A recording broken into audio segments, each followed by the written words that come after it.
This episode of Limit Break Radio is made possible by our generous Patreon donors, including Enyo Koinonia of Diabolos, General Beige of Lich, Tara Fug of Hyperion. Thank you so much for your support. If you want to support Limit Break Radio, visit patreon.com/limitbreakradio.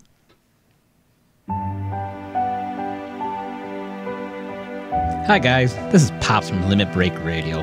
I've been out enjoying life and having fun too, but there are times when I have control problems. Studies have shown that 7 out of 10 older adventurers suffer from bladder problems while adventuring. I'm here to tell everyone that that issue is now in the past. Introducing Pops Pull-Ups.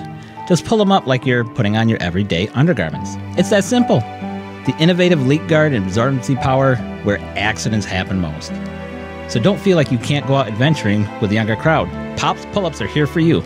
Now available in Edmontoise Green, Lotus Pink, Void Blue, and for those really tough days, Soot Black and Shale Brown.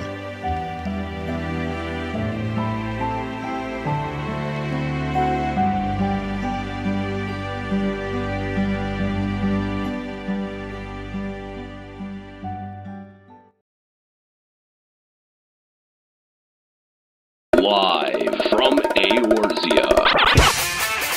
Limit Break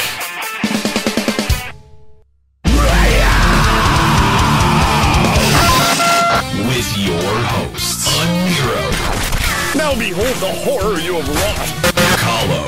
I said don't take your clothes off. Juxtaposition. I don't get it. Ascalia. Holy shit, totally forgot about him. And Mika. Oh my god. LimitBreakRadio.com. 5, 4, 3, 2, 1. Welcome to Limit Break Radio, episode 135. Holy shit, 135. What the fuck? Finally past the 120s. I felt we were sitting there for a while. I know. It felt like it took forever to get through that, but we are back and excited to be with you today. Got a lot to talk about for FF14. Pops is back too. What's up, Pops? Yo, what's going on? Dude, it's great to have you back. Great to be here. We decided to send Ascalia home. We swapped out a Scalia for a Pops. That's right. I gotta 'cause he say looked, something. He looked like a big pile of shit. He did this And last he was time sick. I showed up here. Did he really? You know, I accept Zim or Zer for being what Z is, you know, but every time I show up, he skedaddles like that. Fuck that. Oh, dude, He's got a thing against the elderly. I did not realize that Ascalia was pulling the old dick move there. Yeah. Oh, shots fired. And I was about to throw a Nero under the bus for only talking to you when you're here, but you're right. Ascalia is the real villain. What an asshole. So yeah, he shows up, and then as soon as Pops walks in, he's like, "Oh my god, guys, my stomach. I don't know. Some guy sneezed in my face. It's crazy. I'm not feeling good." So Probably skipped all the way to the car. you're probably not wrong. Anyway, welcome to the show. Thank you guys for joining us. Twitch.tv/Limit Break Radio. We're excited to be back. Thank you for allowing us a week off. That was actually really nice, but Well needed. I mean, it was a week off, but it sort of wasn't a week off. We were hanging out with fans out at Youmacon. Actually, I should say you guys were. I wasn't. Well, you managed to catch, what, 2 of them for a few minutes at least, right? I did, yeah. I don't think you should feel as bad about that as you probably do. I do. I actually do feel pretty bad. I didn't get to meet up with Sebo Kevo. I did get to see Ryoko and Volkai briefly, but yeah, I missed hanging out at the bar on Saturday. I had a lot of other stuff that was going on that weekend, so but I appreciate you guys holding down the fort and saying hi to folks, and being able to have a sort of like de facto Thanksgiving weekend with extended family. That was pretty nice. So appreciate it. And during that week off, we had started a conversation, not just with our patrons, but also with our fans about dropping the length of the show down by an hour. And I'm not 100% sure when we're going to end today's show just yet, because we have a lot to talk about today. Yeah, that was the funny thing. We talk about not having enough content, and once we decide, okay, we can drop down for an hour, suddenly 3 interviews. I know, right? Yeah, like there is a lot of stuff to talk about, so we're gonna move pretty quickly into that. But before we do, it's not like nothing was going down last weekend, because Nika was on the channel holding it down for Extra Life. Nika, how did Extra Life go? Super, super awesome. Thank you to everybody who tuned in, donated, the works. We raised so far about $1,600 more than we raised last year, and we are not finished. So keep up the good work, everybody. I know. So currently our total is $4,672. Woo. Yep. I mean, that's phenomenal. That's a fantastic number. Yep. And I just kind of got a note, because the Final Fantasy XIV content creators decided to do an Extra Life team, and then not even really invite. Well, I was going to say they didn't invite Team Limit Break Radio to be a part of that. We create content, and I didn't know about this. Yeah, I know, right? Like I think that if you were to measure it pound for pound, or maybe we should go gigabyte for gigabyte, we make more Final Fantasy XIV content than anyone else. Oh, I would not claim that. No, especially not gigabyte for gigabyte. Audio does not take up that much hard drive space. Okay, audio file for audio file. Okay, no, you're moving the goalposts. What if we have 0 lossless format, and we also put like super awesome pictures in the song too? We also don't do that. We could like pad it somehow. No, there's some kind of audio mancy you can do. I would not try to. I'm not trying to make that claim. Don't compress anything. Yeah, instead of like compressing, just like impress. Oppress. Anyway, but I just wanted to congratulate them on their Extra Life efforts. There, I think it's somewhere around $4,800, which is catching up. Interesting to note that their combined efforts versus all of them versus Limit Break Radio's efforts. They could have effectively doubled their total had they just I mean, there's like three or four spheres of people in there, and they just. Yeah, there's only like one LBR. I mean, I don't know. Maybe if we were involved, it would have made some of those other participants uncomfortable for some reason. But let me just. I mean, listen. We're our overall team rank is 201 right now. I mean, we would have been at least top 100 if we had combined efforts. I'm just saying. Right. And it makes FF14 look really good. Right. And I think that we could have all set aside our differences for kids with cancer, but. I don't know. No one ever talks to us about anything. So yeah. So I guess we're just gonna cream their pants off. I think part of what makes Team LBR special is that it's not only a team of the hosts of LBR, it's also a team of the fans and listeners. Right. And I think that also helps with our effort, because if we had participated in that, it would have just been us as a collective hosts of LBR, and it wouldn't have allowed for our fans to also be part of Team LBR. And I think that's what makes Extra Life fun, is having our Discord, having Team LBR as a group. As all of us as the LB Army, not just the host, because we're not the only ones that are important. So, and I don't want Fusion to get credit for our efforts. It's bad enough that people think that he was formerly of LBR. I know. I mean, how did that rumor get started? I don't know. I want to quash them.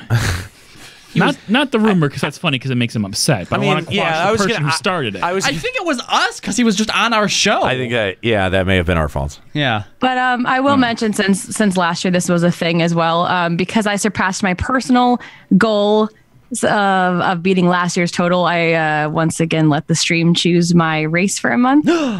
So I'm over here as a stupidly little tiny Aura girl. I thought you were going to say potato. No, I was a potato last year, and that's right. thank God I'm not a potato this year. Ora only beat potato by 1 Honestly, vote, so, I can't play as a potato. I would play less than I do now. It was so hard. Which is not at all. Like, rating as a potato is the hardest thing. He's like, effects go up, and you can't even see where your character's standing. Like, I stood in shit all the time. That's 100% true. It's so sad when Nika's character is the same as her skill level. Potato quality. When I went from a Lalafell to Ora, I felt the same thing. You're an Ora? I was. Oh. I was always a Lalafell. Wait, you went back to a potato? Yeah. Why? So what was your problem then? Basically the same thing that Nika said. I couldn't get adjusted to it. You can't see. You can't see anything. Yourself. Like, the stupid little, you know how, like, the little rocks come out and you stand behind them? Like, the rocks come out and it completely envelops your character. You can't even see where you are. But Pops had the opposite problem. He went to an Aura and was like, I'm too big. I can't see anything. Yeah, I play fine as a Lalafell. So he had to go back to being a Lalafell. That's strange. I don't understand that. I don't know. I've been playing it for 7 years. You know, Yeah. I guess You're strange, Pops. Yeah, you're weird. I think I'm beginning to see why Ascalia went home. Yeah. Guys, I feel really sick. Someone sneezed on me. But anyway, yes, thank you to all of our participants for Extra Life. If you want to do, I mean, you can still join Team Limit Break Radio. That's at extra-life.org/team/Limit Break Radio. And we've got more. We do. Extra Life streaming still to come. Tomorrow, Kahlo's going to be right here, twitch.tv/Limit Break Radio. Yep. And, streaming his other 12 hours. Yep. And if I get to my goal, not even necessarily tomorrow, but if I get to my goal before the Extra Life donations stop, which is $1,000, another less than 600 to go, then I plan on doing a second 24-hour stream. Ooh, so there you go. There's some real incentive there. That would be $770 to go, by the way. Oh, well, I'm bad at math, so. The important thing is know this. I'm beating Juxta. Also, on Friday, starting at 6, Ascalia is going to be doing his 24-hour stream. Now, he's doing something real interesting. It is, and it's unfortunate that he had to split because I would have liked him to talk a little bit more about it. But what he's doing is he's playing Undertale, and you, the audience, as donors to Extra Life, get to choose who lives and who dies. I think that is a really interesting take on that. So again, and this all goes to the Children's Miracle Network. We're not taking any of this. So 6 to 6 starting on Friday. Ascalia is going to be here, and then I've also decided on what my Extra Life stream theme is going to be. I don't know exactly when I'm going to be doing it, but I'm going to be doing a tour of all of the old MMOs that I've ever played. And what I'm going to do is I'm going to make a list. I'm going to make a very tight schedule. And so what you can do at home is not just tune in and watch me go from world to world, but if you actually want to log in along with me and you want to play with me, you can have those games already downloaded and updated and ready to go. So you're not like, oh, where is he going next? And then I go somewhere and you're like, oh, but I really would have loved to play that, except I got to wait 2 hours for an update. And then I'm on to the next thing. So we can all kind of do this together. So when you're playing Ultima Online, if they donate, could you make them an honorary member of the Moonglow Defense Force? Okay, so does he have that much political power within? He was in charge of security or something, weren't you? Okay, well he's not the HR recruiter. Here's the thing. You could deputize him. Here's the thing: is that I am trying desperately to recover as many of my old accounts as I can. Ultima Online is proving to be very difficult. Oh, no. I know. I'm really upset because I really would have liked to check in with both Rain and Nugs the Blacksmith. Nugs! Yes! So it's a little bit disappointing. The camel, right? I'm reaching out to EA to try to figure out how to get this resolved. Do they own it? Game? Wow. They closed it, they either changed the account the way that you log in 2014, because I did get an email about it. So it was active at least until a while ago. I can't. There's a password that I'm not remembering or something. Yeah. And it only gives you 3 attempts before it locks you out for 30 minutes. That's not enough at all. Which makes me want to fucking kill myself. So at least 10. Right. So anyway, but I'm gonna recover as many accounts as I can. If I can't recover the account, I'll just start fresh and go through as much as I can. So yeah, I'm actually really excited to watch this. I think that's a really unique idea. Yeah, I think it's gonna be fun because they're like. MMOs are the game type that I would say that I have the most experience with, except, I would say like the vast amount of people have played different MMOs than I have played. Most people, like their entry point for MMOs was WoW, right? Yeah, that was fair. Far from my entry point, and so I think, when WoW came along, I had a much different opinion about it, and so I will do World of Warcraft in there, too, because I did do 27 levels of World of Warcraft. So I am going to be making a stop off in Azeroth. That is going to be one of the planned visits.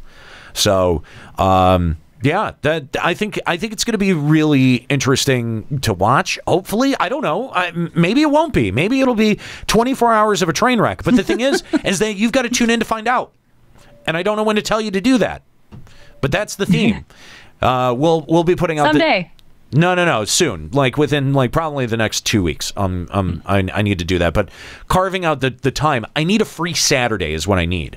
And my last 2 Saturdays have been co-opted by Yelmacon and then the Anxiety Gaming event that we went to at U of M over the weekend. So before we move on, let's just talk about that real quick. Shout out to Arbor Esports for having us as members of Checkpoint Radio out for this event for Anxiety Gaming. It's very cool. We met a lot of really cool people, some other Twitch streamers and content creators and esports pros. And I mean, just like all manner of people were out there. So it was a really cool event, and I recommend everyone should check out Anxiety Gaming because it seems like a really cool charity. So if you want to know more, we talk about it. It was on one of the more recent episodes of Checkpoint. I think it was last week, but I think it was. I think it was 2 weeks ago. So you can check that. You can check that out over at checkpointradio.com. You can also find the full extended interview with Dominic Verardi that we did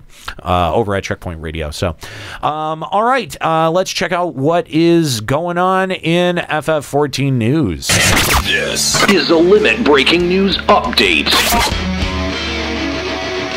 Now, to start us off today, I'd like to issue a quick PSA and remind everyone not to worry. Square Enix would never, ever have any intentions of going towards a free-to-play model. It's not like they're frequently updating the cash shop with new items every other week, so they have tons and tons of digital inventory to peddle to new players. With that aside, Square Enix has added new optional items to the cash shop. Super weeby stuff, too. The Far Eastern Gentleman's Attire and the Far Eastern Beauty's Attire. I'm telling you, dude, this shit is happening. Free-to-play is coming. They're telling you. all but set up for it. Yep. It's literally the same thing that Guild Wars 2 does. Pay no attention to the man behind the curtain is pretty much the message from Square Enix. Like, seriously, like, this is the stuff, like, we were getting, like, the Far Eastern stuff, like, last year. Like during the Heaven's Ward. China or something? This stuff? Yeah, this isn't the stuff that was like exclusively Chinese. No, I don't know. You were the only one interested in buying that goddamn nonsense. I just wanted the mount. Yeah, that's different, Nika. That's different. That's different stuff. That'll be coming to the cash shop next year. You're a fucking weeb extraordinaire. You can't even tell this shit apart. Like, this doesn't look that specifically Japanese. I think it's a combination of stuff. It's quote-unquote Far Eastern.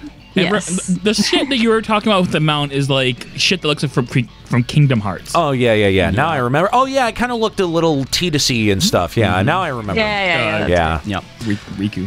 Which? Not Riku. What the fuck is that asshole's name?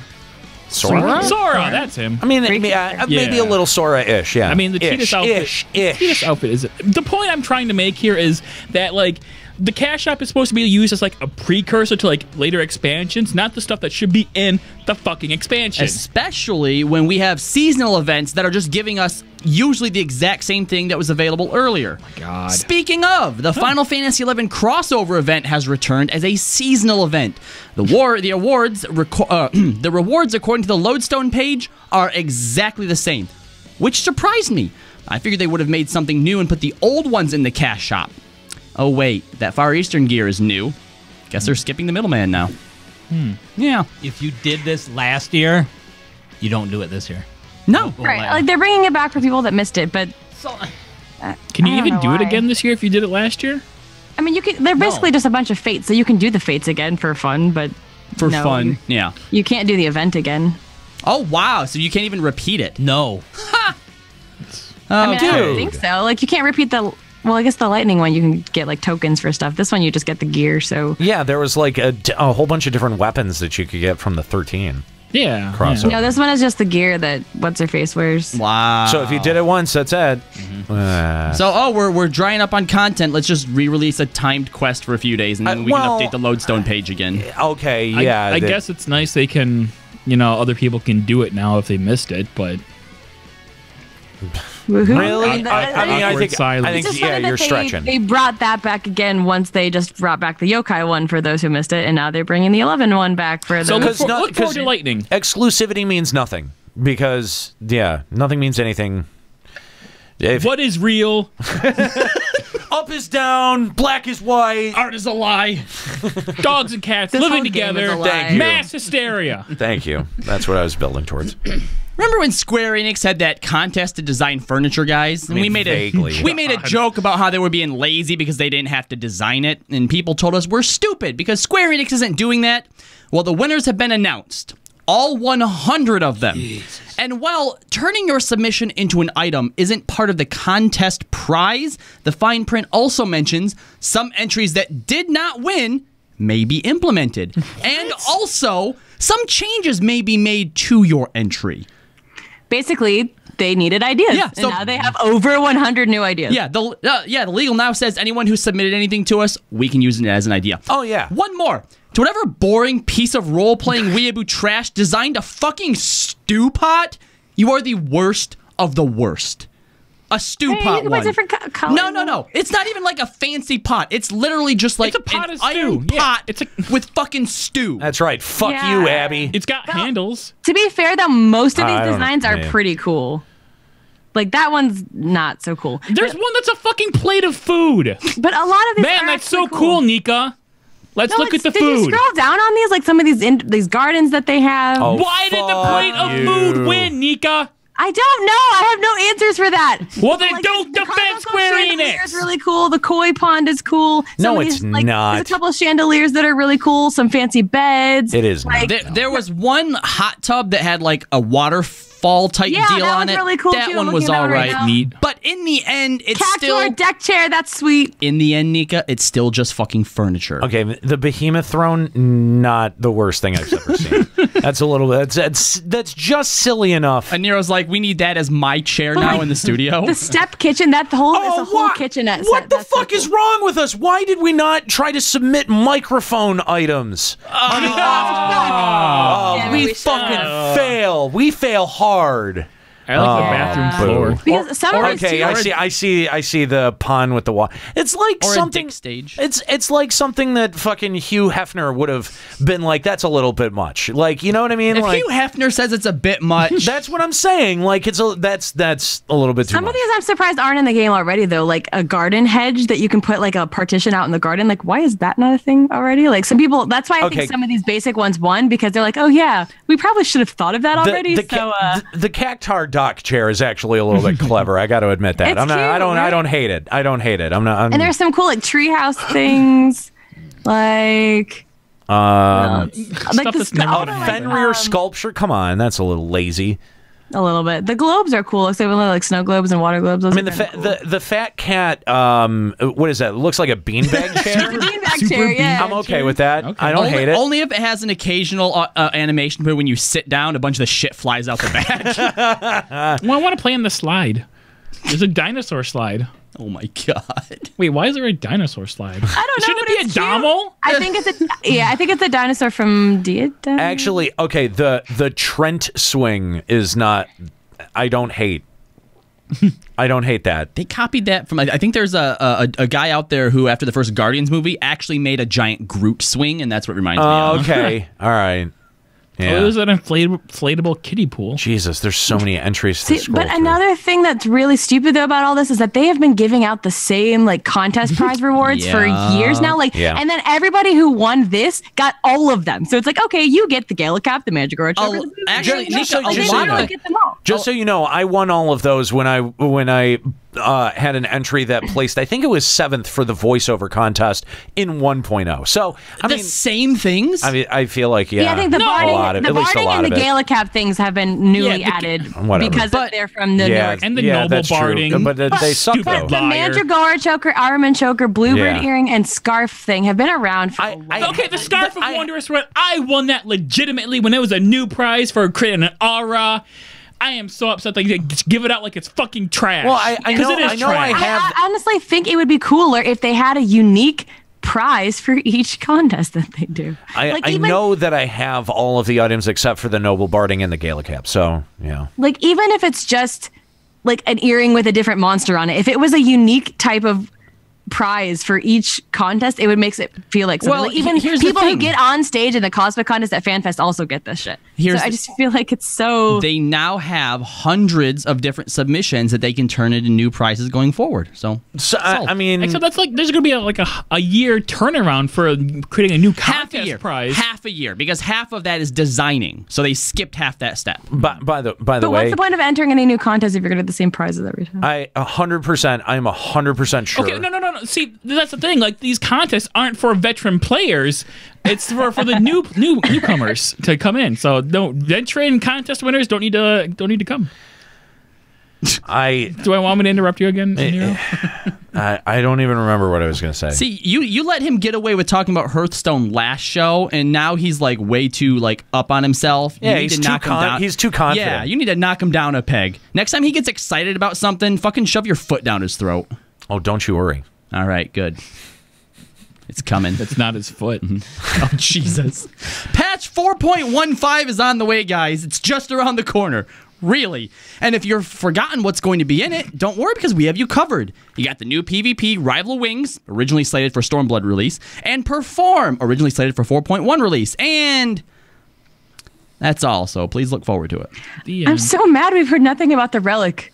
That's coming in 4.25. What the fuck? With Eureka. Okay. The new Palace of the Dead. Eureka! The thing is that at least in Heaven's Word, most of the time the Relic was at least BIS once you got it to that final stage each time. So now it's like, what the fuck is even was the point? it? It's going to be I can't even remember anymore. No. In the original Relic, I think it was. 2.0 the original Relic, it was not BIS until the very, very, very final stage when they like edged it up by a couple, like no matter, like it would equal the Dreadworm weapons, but had higher stats. Okay, that sounds right. Yeah. But the Heaven's Word ones, at least if you got them to their final stage of each implementation, were better than the raid weapons of or like equal to the raid weapon, or they were better than tome weapons for sure.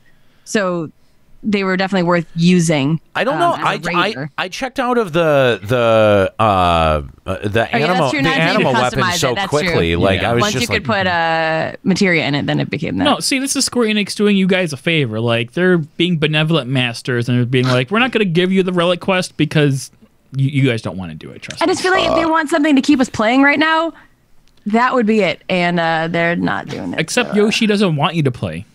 Clearly. I mean, that's what he says. Go play a different game. If you're not having fun, just go away. But sub still. And then when you come back, you can catch up super easy. Maybe he wants people to unsub so that they can bring it over to free to play quicker. Maybe they're just trying to. Maybe it's gotta hit that 90% mark quicker. Maybe it's a scorched earth policy at this point. That he's just like, yeah, fuck it. Please don't say things that feel real. Sorry. Didn't mean to suck all the fun out of the room. Well, speaking of sucking fun, Kotaku tells it like it is. Sucking fun. I get it. I get it. They came out with an article that shines a light on the real use of FF11 emotes. Cyber sex. This is all your fault, Balmung. But also, Kotaku, was this article really worth writing? They were clearly at the slow news day. Yeah, scratch that. What else were you going to write about for FF14? Oh my god. Okay. What they're talking about was like /does, right? I mean, I would not know. Did you not read the article? You know what? I started to read the article because I thought, oh, they can't. I checked out. I read it. I tapped out on it pretty hard. It was going to be like MMO Examiner, right? Just like a short little thing, then a link to a Reddit thread. That thing was fucking long. That thing here was... we have an expert in the RP community. They list somebody's in-game name. Okay. She's here to tell me what the real use of emotes are behind closed doors. Listen, hello, person. What I mean, it was like an interview with this person about the RP and cybersex community in 14. Shoot me now. Listen, Melville, you're not getting paid by the fucking word by Kotaku, all right? Like, seriously, let's back it down a little bit about the fucking RP. But, like, here's the thing, though, is, and the reason that I wanted to talk about this is because all week the news cycle was WoW Vanilla, new WoW expansion, Battle for Azeroth, BlizzCon, Battle for Azeroth, Moira. 2 new continents. No, Moira. Like, and then it's like, here's FF14 popping up at the end of the news cycle on a Friday, going, but look at my fuck emote, guys, From last year. This emote came out last year. Yeah, it's /Doze. It's not even /Play Dead. Dude, not the premium They do mention that in the Not article, the though. premium one. It's not the premium fucking emote. just saying this is a really bad look for this community. I mean, not that I'm really that worried about it because It is a Kotaku article. well, I mean, not only is it a Kotaku article, like it's also, I mean, we're Limit Break Radio. Who gives a shit? Like, right? Like we don't. Penises, right? Yeah, right. Am I right? That's Am right. I right? That's right. Gaping buttholes, right? Yeah. Gaping buttholes in penises. That's right. Putting penises in gaping buttholes. This is getting a little gay. Right? No homo? No homo. Okay. All right. Right. So Dodged a bolt on that one. ooh, that was close. That was getting really close. It's sort of like, you know, when you lock eyes and you almost touch dick heads, but then you pull away at the last second. Yeah. Whew. I can't say I know that feeling. That's never happened before in the studio. I promise. I promise. I'm sorry, wait, you've never played gay chicken before? I can't say I have, no.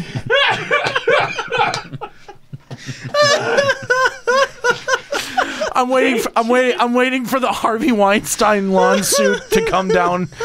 Oh God. Yes, we do Wolf of Wall Street type parading around the office, except it's juxta and no one wants to see it. It's not voluntary at all. Anyway, fucking Christ, what the fuck were we talking about? RP sex. Right, that's right. Yes. Yeah, and like honestly, when I say, you know, because we had talked about this a little bit on Final Encountercast, but when I say that Blizzard is really looking making every other MMO company look really fucking stupid right now, like this is the first article that came to mind. Right? Like here's Blizzard on this. Like it looked like it was a $15 million stage that they were doing this from, right? Overwatch Stadium. Oh. Just like and they have 9 of them, right? You know what I mean? Like it's not just really. Yeah, like they had so many stages that shit was being presented from all weekend. Like if you comparing BlizzCon to even like something like E3 is like they're almost pretty close to, you know what I mean? Like they added a whole new section to that expo center for BlizzCon. Like here, I just imagine World of Warcraft as a game coming out and announcing its next expansion. It's in a suit. Its hair is done. Its nails all did up. Yeah, right. Like it clear, perfect manicure, pedicure. Like, listen, it had some problems with hygiene at one point, but it had clearly bathed in preparation for that. Careful of who you make fun of in high school. Exactly. All right. Okay. Right. And and then you pan over, you do a slow pan over to Final Fantasy XIV, and it's playing with its own penis in the corner. Wait, hold on. Look at my penis! Okay, FF14 isn't quite that bad. You know, Terra had to turn off player chat because it supports HTML, and they were sending viruses to each other. No, I didn't know that. Why is that not a news story on FEC? Yep, oh my god! Oh my god! Terra's the one with all the bouncing tits, by the way. Well. Oh, I love tits. But listen, it's a bad look. It's a bad look. When those two things happen in such close proximity to one another. I'm a little embarrassed. Pretty sure we've interviewed that author before, too.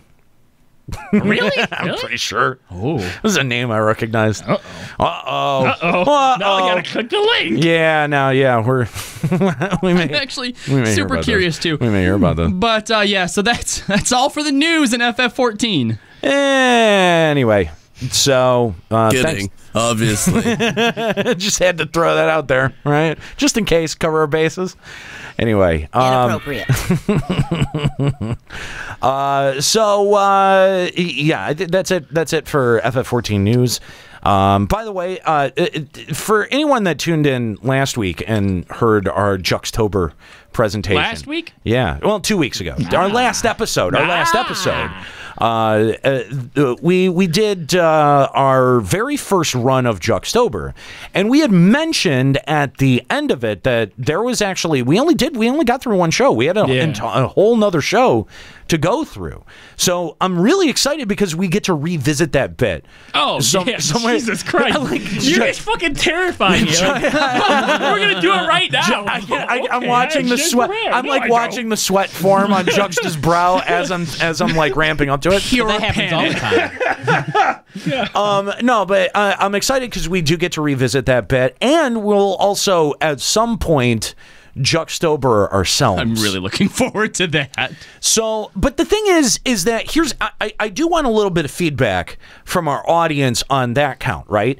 Because we can either do something that came from very early on in the run of Limit Break Radio. But the thing is that's already public. That exists out there for anyone to hear. So I know. I mean, it'll be fun to listen to it as a crew again. But I don't know that that's like it's not like unearthing something that is really hard to find, right? Your other option is, and we can even do both. I was going to say, why not both? We can even do both if there's time. The old LBRs get very long and unruly. This sounds like two different shows, man. It almost does sound like two different shows, but the thing is you can only have one. You can only. I'm making you pick one, audience. Are we talking about 11 LBR or what other kind of LBR is there? Yeah, when we were happy with 14? Oh, no. I thought you meant the Guild Wars version of LVR that no one's ever heard before. No. That went over my head. Okay. I don't play It doesn't Guild Wars. exist. No, it doesn't exist. There's Guild Wars 2. No, God damn it. Jesus Christ. You fucking idiot. Anyway, so, no. Your other choice, other than FF11 LBR, is to go very deep into my own personal archive. High school Nate. All the way back to high school. Gross. Because I do have material from high school that we could listen to. That is fucking cringy as shit, by the way. And put myself on the hot seat. I'm willing to put that out there. So, but the thing is that like, you guys have got to let us know. Like, let us know on Twitter. Let us know, in the chat room right now. But yeah, there is definitely. I did radio all the way back when I was 16 years old. So that there is some of that tape that exists, and I can definitely pull it. So see, you're. I'm a lot more fortunate and lucky than you. Like any multimedia stuff I did back in high school is like trapped on either like floppy disks or like those really tiny like 2-inch long like VHS type tapes, and I have no idea how I would ever go about getting that footage off of those. I have it. I already have all the stuff. Like that's scary. Yeah, it's ready to go. That's scary. Yeah. So, but the thing is that the audience can only choose one, and then the thing is I mean, we're only going to do the one other promised Juxtober, and we're going to do that the next time there's like a serious content lull, like when we next week, like maybe when we feel like we need it, right? Like that's our. It is next on because Juxtober as a bit doesn't really work that far outside of October, and we're already done with it. Yeah. So we've got it's got to be soon. It's our next planned show, okay? And then we'll maybe we'll do the look back stuff if we have time on that same episode, right? But then it's done. We close the bit for a year. We can't revisit that bit until next October. Aww. So This October, you have to choose. We can do it anytime Juxta's on the show. No, you can't. Because Juxember. Juxuary. It's Juxter Day. Every day ends in day. My point still stands that we're not going to revisit the bit again outside of the one planned time that we have. We're not going to revisit it again until next October, right? So you've got to tell us what you want to hear this year. If you want us to go back on the FF11 stuff, or if you want to hear good old Nero from high school. It's one of those two options, right? So Nero was a good old boy. I was not. No, I was a fucking hooligan. You kidding me?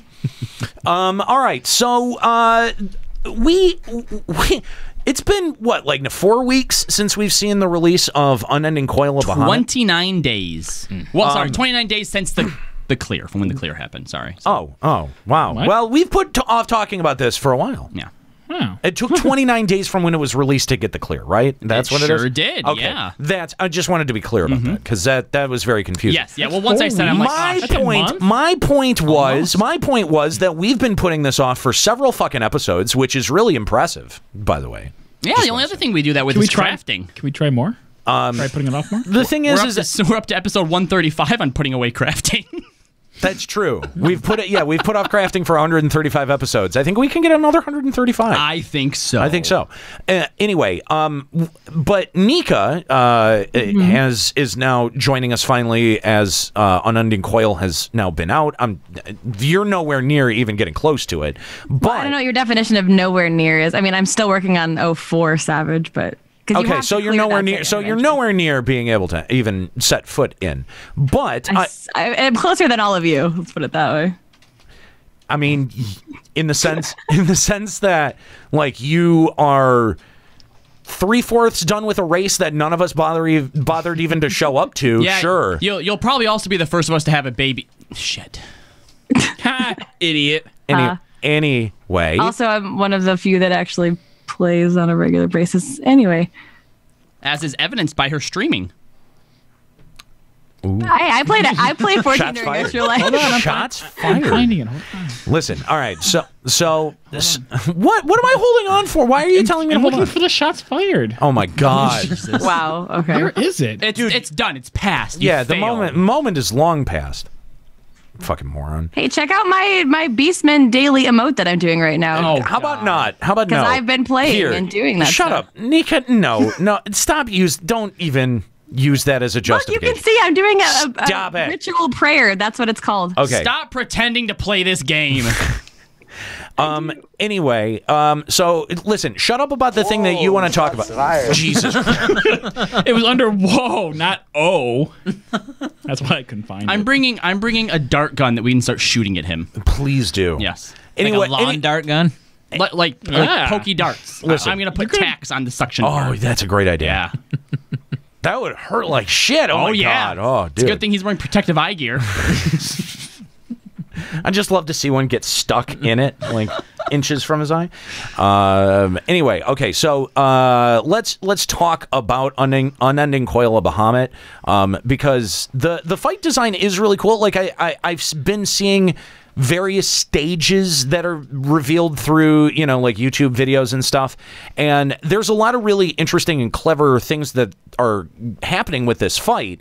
But, none of us are even remotely studying it like we're going to be setting foot in there. None of us. I'm not even doing that. So.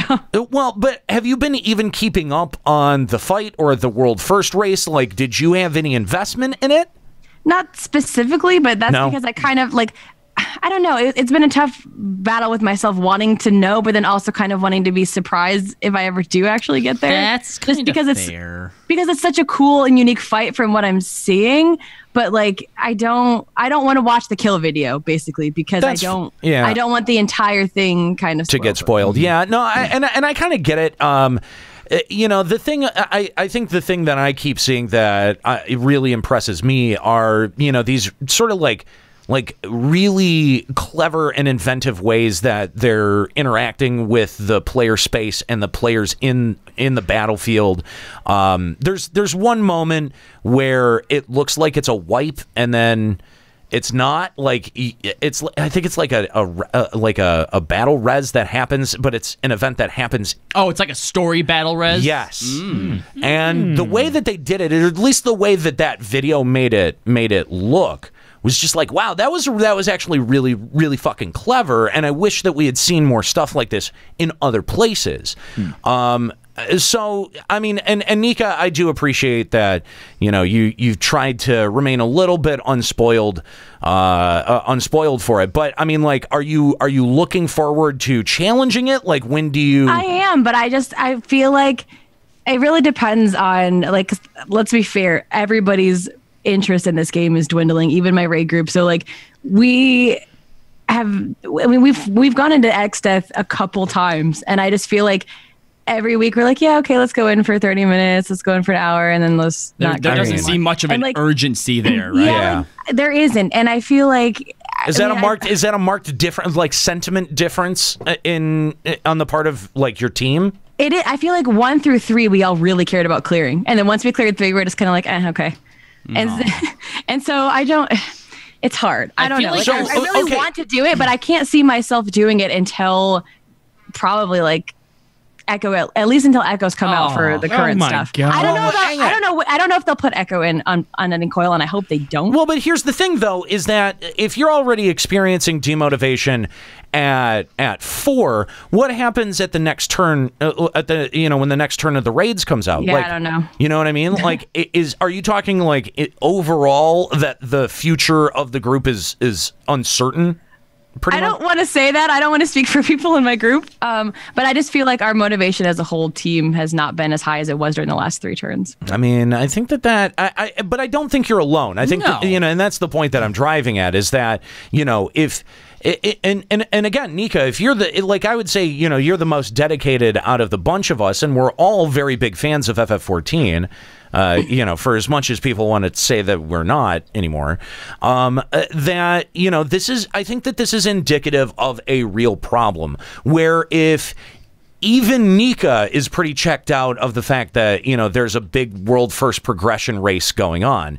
Never mind. Like, do we want to talk about the winning winning raid group? Yeah. Does anybody know their name?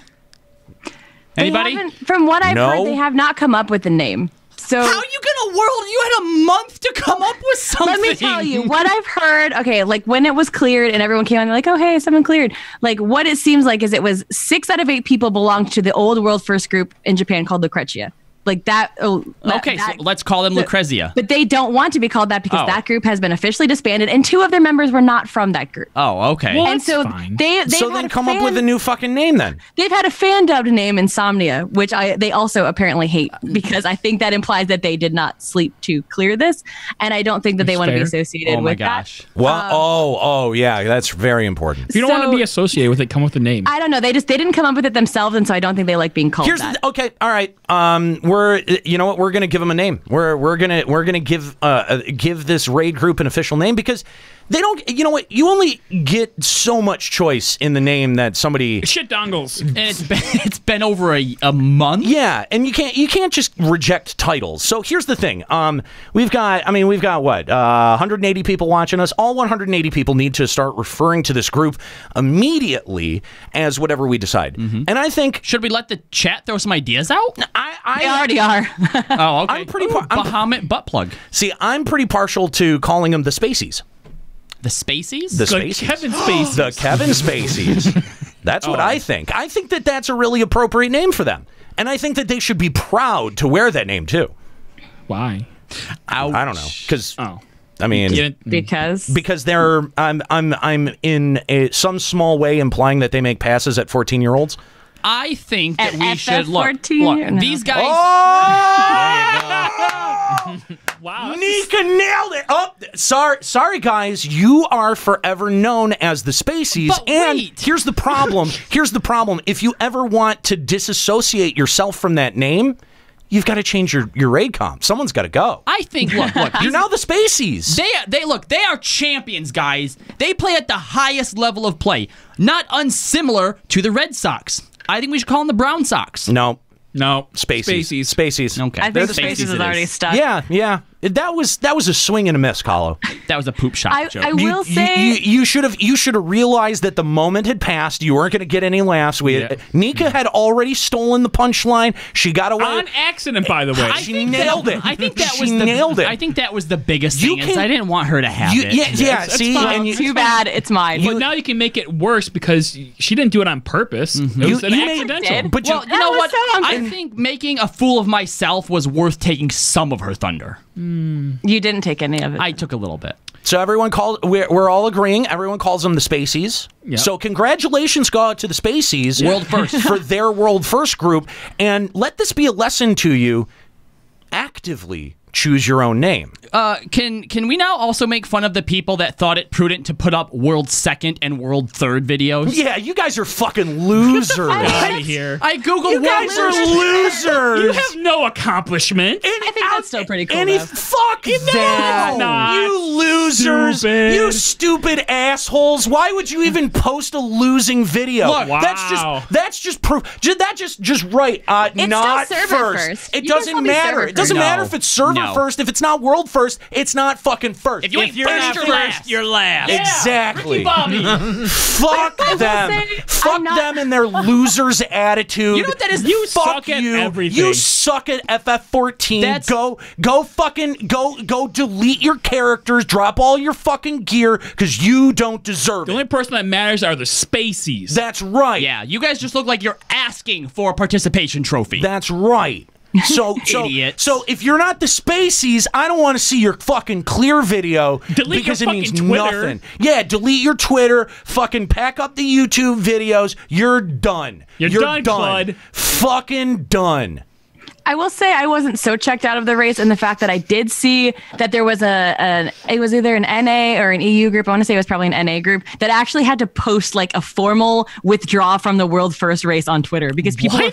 I'm not kidding. Fucking I need to find their- losers. I can't remember whose Twitter it was. I should find it again. But I it need to basically said, formally formally withdraw from World First. Thank you for everyone. Basically, there were people that were actively like following them my and God. like investing time into Fuck them, and they're like, off. "We're so sorry." But basically, I think Did they what it lie sounded- about doing it?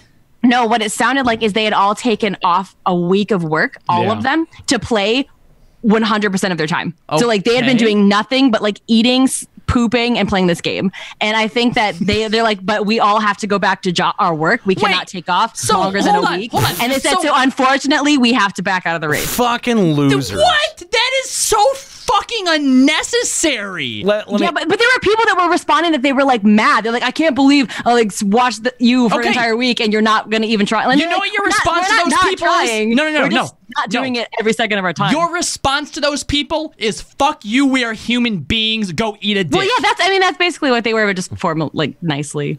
They're like, we have to go back to work. No. How about this? How about this? You just stop and you go do something else and you don't fucking mount an apology campaign when you have to you have shit other than there, a video Kookie game found to it. go Kookie do. found it. Angered FC. That was it. Well, fuck them. That's stupid. That's the dumb. Let me pull up this tweet. It's really boring. It's And someone's like, "Oh, well, you made a bad decision taking 2 weeks off for all the normal content, but only taking 1 week off for this content." Like, they're like, "We can't take more than a week. We have actually, work." And they're like, dude, some of these replies are ridiculous. Oh, the reply. Oh, read some. I mean, I'm on the spot here, but yeah, I mean, some of them are pretty stupid. But yeah, Doesn't that yeah, surprise me? and still, they're not going to like stop trying to clear it. They're just like, we can't spend 24 hours doing this anymore. So, well, they're losers. So, why do? But to be fair, why they're do not I care? Why do I care about anyone but the Spaceys at this point? To be fair, at least the Angered FC had the foresight to realize they were not going to be first, so they just were last with everybody else. Yeah, That's smart of them. They're not even across the finish line yet. They're still last, though. Yeah. yeah. Everyone's last. Doesn't matter Except the Spaceys. except for the Spaceys. Praise be to the Spaceys. The Spaceys. GG Spaceys. Congratulations. I mean, honestly, you deserve May you some. ascend to heaven with the other 14 Final Fantasy year olds. Okay, You know, like- I think you definitely deserve some sort of like golden trophy that Of you know. Kevin Spacey's head.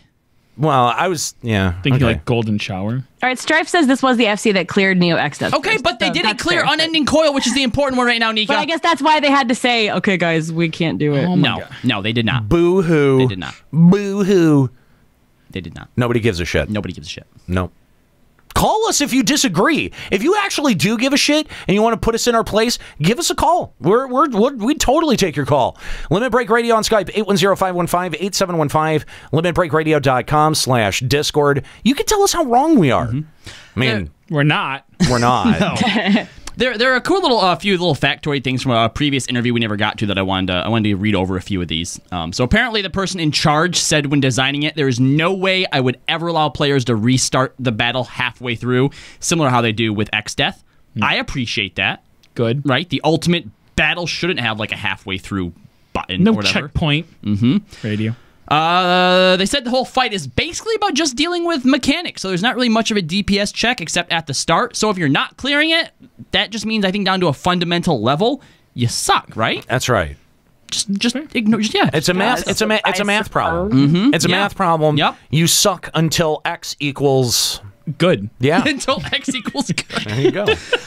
Back in the planning stages, they were having trouble deciding whether or not they wanted to do Ultimate Titan or Ultimate Bahamut for this fight. So it was almost Ultimate Unending Titan. That'd be a lot lamer, I think. Well, That would be They boring. thought that Bahamut was like more iconic. Well, they just listen. They knew that they didn't want to spike the suicide rates if they, put Titan in there. Because I mean, just like after about 4 minutes of Titan, you want to put a gun in your mouth, right? Like, I'm not alone in that. Is that just me? No, I think that's probably fair. That's fair. They did say, however, going forward that these ultimate fights aren't going to be limited to just raids, that they could decide to do something like Titan or a story boss or something like that. And, or Gilgamesh? Or technically, Gilgamesh could be an ultimate fight. Oh man, let's do like a rehash of 2014 and like wish for all these fights that are never going to happen because Square Enix is a piece of shit. Didn't they hint that Gilgamesh is coming and then Hildebrand? So what? We'll get an ultimate No, never mind. I think the thing that kind of upsets me the most is they did say that if not enough people clear Bahamut Ultimate, the fight might have small adjustments. No, I don't want to see that. No. I hope they never put Echo in it either. What will not have small adjustments? Vanilla WoW server. Jesus Christ! Fuck off. Maybe. Actually, I don't have any. You don't have any proof. I don't have any basis for zero that. proof for that. But I wish they would not have. Wow. I mean, I don't know, man. I'm glad that there was something that people kind of tuned in for, even for just a second. But I think it was just not. It was too little, too late. Unending Coil of Bahamut, there was a bit of competitiveness that I saw, a bit of a little bit of the old FF14 come out for just maybe a brief second. Yeah, a brief moment, and then it just flickered away, and that's sad. It bums me out because I think people want something to invest in like that. Something that is challenging and it should have been like the raid that took 29 days to clear. Right. Like the raid overall. Not just one encounter. So week 1, you get through the first 2 fights, and then the week 2 or this fight 3 takes another 14 days, and then the last fight cleared on day 29. That's what the raid structure should have been like. I mean, yeah. I'm disappointed by the fact that it was one encounter. It seemed they could have done so much more, especially with those art assets, that it seemed like a really big missed opportunity. Well, yeah, I mean, after 29 days, that's it. It's done now. Anyone of the small amount of people that probably were checked into it, that's it. They're done now. Anyone who clears it after this point, no one cares. And people, even like Nika, this is something Nika wants to try, but like she said, by the time they probably get around to it, the next tier of ratings going to be out. Yeah, and we're going to be more focused on that. Exactly. And by the time you do maybe eventually get back around to Unending Coil, you're only going to be doing it for the experience because now the weapons are outclassed again, and you're overpowered from where you would have been for the initial challenge anyway. So in the end, even though they did put halfway decent rewards with it, because the weapons aren't bad. The weapons are pretty good, actually. it feels like this ends up falling into that same hole as everything else. Extreme Second Coil. Mm-hmm. Yep. Or even Diadem when it dropped. Yeah. Yeah, that too. I mean, there's definitely there is a hole in FF14 where content goes to die. So what you're saying is we need more casual content? Yeah, like Second Coil Savage, I tried so hard. I actually joined a static group for it, and we almost had cleared the first one while it was relevant. And then Yeah, the first one, like 6 or whatever it was, T6. And then all of a sudden people just stopped logging in and static died. Because people realized what was the point. And then I've been wanting those titles forever, right? I finally got somebody to just blow through them with me in the FC like a month ago. Out of all that time, I've been trying to get a group for it, and literally until 1 month ago, someone's like, "Okay, we'll just take some FC members through to get all the titles." It's like it took that long just to blow through. It's because it's frustrating because I think we saw so many of these problems developing back during 2.0 and 3.0, and because we said like, okay, this is fine for now, but if it continues like this, it's definitely going to be a problem. And then it was fine, and for then them it keeps continuing. That's what saved the game, right? The game didn't have anything like that, so they put it all in. We're like, great, this is awesome. You've saved the game. Now progress. And instead, they're like, but it's not broken. Why fix it? Like, well, but now we're bored. Dude, I think that there are some very real problems here, and ones that have been present for a real long time that Square Enix just seems totally uninterested in addressing. Yeah, just because it's not broken doesn't mean you can't improve upon it. I mean, yeah. You invent the first wheel, all right, it's made out of rock or wood or something.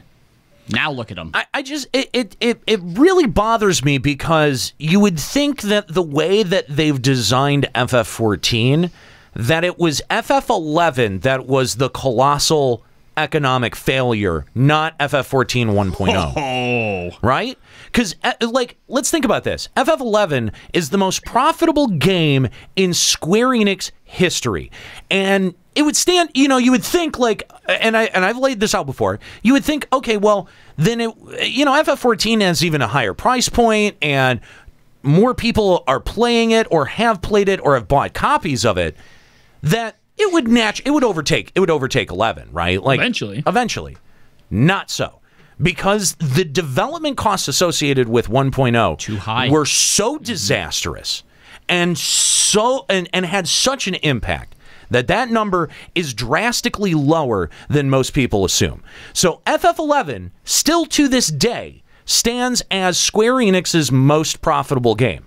So someone, please, either in our audience, in this room, whoever it is, call us. Again, Limit Break Radio on Skype, 810-207-1764, limitbreakradio.com/Discord. Someone explain to me why Square Enix is treating FF11 like it was the game that failed. Because everything that I see, there was a satisfied population for FF11 that naturally gravitated away from an aging game. They weren't dissatisfied with the way that the game was structured. It was just old, and Square Enix had already said they were moving on. So their audience started to move on as well. But FF14 took none of the lessons from FF11. They took none of the positive aspects of FF11 and tried to continue them on. Now, some people have said that, maybe they were trying to distinguish FF14 from FF11. Which is fair. I think that a certain degree of that is fair. But why, over the course of 3 expansions and the course of 4 years of operation, has FF14 been so adverse to change? Yes. I think I know the answer. Or trying something new. Okay. Or being adventurous with their content. Or at least I mean, like, because again, they made some mistakes with FF11. Not everything was perfect, but objectively, they made way more money doing what they were doing with a even limited population and appeal that FF11 had. Look, and this is actually the point that I was going to bring up to answer that, but SFlox88 in the chat said if 14 takes ideas from MMOs, can they get, well, okay, no, I mean, he wasn't exactly the point I was going to make, but back when 2.0 first came around, one of the things that Yoshi said in a lot of the different interviews, one of the things that we sort of associated with him was that he looked at all these other, both Eastern and Western MMOs, identified what worked and what they did right, and was able to incorporate all of those when bringing FF14 back. So if none of those were necessarily, you know, the development team's original ideas, could that be why they don't know how to improve upon them? Well, but who from the original development team is even left? I'm sure it's got to be less than a quarter of the staff. Probably, yeah. Okay, so, and again, Yoshi-P took over as the creative director and the creative center of this game. And, I mean, you know, I've heard before, you know, people suggesting that, look, maybe Yoshi-P is just a one-trick pony. That all he had in him was to be able to revive Fixing FF14. 1.0. Right, yeah, and be able to work off of somebody else's blueprint than he is to be able to make his own game and sustain it. You know, and I don't think in corporate settings that it is out of the ordinary to bring someone in to fix something, to get it back on track, and then give it to somebody else to manage. Here's the thing, though. I don't think you can bring somebody else in. Like, I don't think you can bring somebody outside in to be able to right this ship, and I don't know that there's necessarily anyone on staff that is better than Yoshi-P. I don't know. I don't know that enough about. I don't know if I believe that, because again, if you look at Blizzard, every few expansions they mix things up quite a bit. So what's to stop anyone new from coming in? Even down to the game director, though. I mean, like, no. All right. See, that's the thing. I don't know that they change staff, but the type of changes that we want to see in FF14, WoW has done before and continues to do.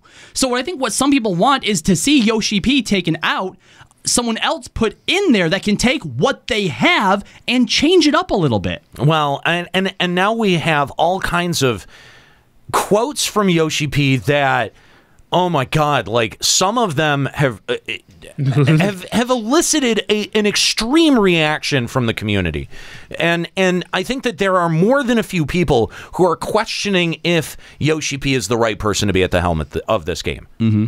And I think that that's not unfair. I don't think that that's unfair to ask, especially at this point, now that we know that there is nothing in the foreseeable future that is really going to be changing with this game. God, that's terrible.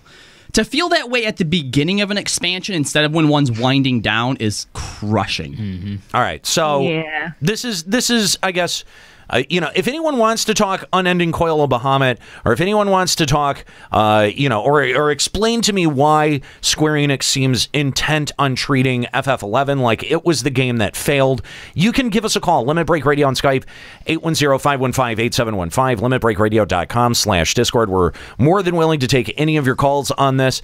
And but the thing is that this is a perfect bridge into a recent interview with Yoshi-P from PlayStation Universe, and we actually happen to know the interviewer. The interviewer.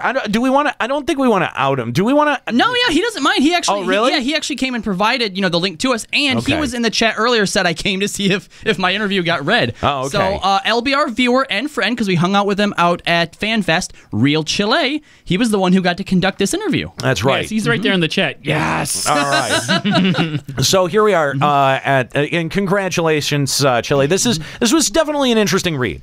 Now we're gonna tear you apart for your shitty questions, you piece of shit. Actually, listen, we may dog you a little bit, but overall, the questions were pretty all right. He's been a longtime fan, so I think he gets it. I'm actually like I'm like, all right, that I'm okay with all these questions. So, all right. So the first question was about the housing shortages. He basically asked, you know, the housing shortages upset people again. What are you going to do to help them get their houses? And Yoshi-P apologized and acted like they had no idea this was going to happen. Idiots. Like, this isn't the 4th or 5th time they released housing and not everybody got It was one. sold out in an hour. I think that this is what they just have to say at this point. Like, what else do you say? Yeah, because what would they say? Like, oh yeah, we knew this would happen, but we didn't care. I don't know. Like, Just say that it's supposed to be like a commodity that not everybody gets, and there's a supply and demand. So if you're not quick enough, sorry, wait till next time. There are more houses coming in 4.2. Boom. Bingo. I mean, Life isn't Good fair. job. That's what you tell them. You can't tell the 14 community that. That went out the window as soon as Steps of Faith hit. Yeah. Yeah. The second question was, we've seen the introduction of many disciples of war and magic into the game, but what about adding new crafting and gathering classes? Oh, wait, we need to skip this question. How do you plan to keep the crafting and gathering classes from becoming stale? Chili. Always been. Why are you asking anything about crafting? to be fair, crafting in 2.0 Nika. is much less stale than it was at 1.0. Nika. Listen, Chili, you've been listening to the show long enough to know none of the Limit Break Radio cast cares about crafting or gathering at all. So why would you even ask this? All of your questions should be tailored to our needs. Exactly. The short answer was no. The long answer was that it's basically too complicated. World economy, adding new things to old things. What economy? And a new crafting class would just fill a lesser role. Oh, Chili, this next question. It'd just be like, yeah. What other kinds of changes or additions do you have for the RP community, such as the RP tag you implemented before? Chili. Bro. I think we need to have a. I was gonna say we're good friends. Like we bought drinks for each other in FanFest. I feel like when you got this interview, you should have contacted us and been like, "You guys want to add a few questions?" Yeah, this helped. You know what? Listen, I'm not saying you need an editor for your questions by any means, but you need an editor. We can edit for you. We can. Well, also the fact that their answer was, Perform is coming. Soon. Here you go, RP people. Stop it. Hold on. But what's even more disturbing is they said that we have a roadmap of future implementations that we will be adding to further inspire role players to make their own fun. Okay, in what game. about a roadmap, future implementation so that people who actually play the content can have fun in this game? No, Nika. Well, technically, those people can use this roadmap too. It's just a blank page. Oh, okay. Listen, okay, so this next question I thought was one of the important ones. I thought it was interesting, but I don't know, the way that you asked it, Yoshi-P, can I see your penis? Like, Chili, I don't know that was the most appropriate thing to ask in an interview. And I noticed maybe, that lead up to it. Yeah, I noticed that he pulled back a little bit after this question, and I think that it was because you asked to see his penis. Right. And you need to lead up to asking before you see the penis. Right. Like, be like, so I noticed that your pants are pretty slim today. Right. So do you think you could whip out your penis? Right. Yeah. Exactly. You gotta lead up to it. Yes. Right. So then it's a surprise, and then before he knows it, his pants are already off. Exactly. Yeah. Perfect. Has that ever worked for either of you? No, not even once. Not what? Last night, Daddy. Okay, so the question... I'm not yes-ending that. No. The bit is dead. The bit is dead. You killed it. We need to mourn this bit because it was going really well until you murdered it. Good job. Bit murderer. The next question, well, the diadem was a daring step toward new content in FF14. It seems like many players didn't feel a strong incentive to stick with it for the long haul. Really? What lessons have you... No! Well, I don't know if Yoshi-P realizes all I had no idea! Spelled out to him so that he understands. Really? I have a question. Why is this part italicized? Because it's an important question. Oh. Those other questions. You italicize important things? Those other question wasn't important. Why don't you bold it? In this context, I did.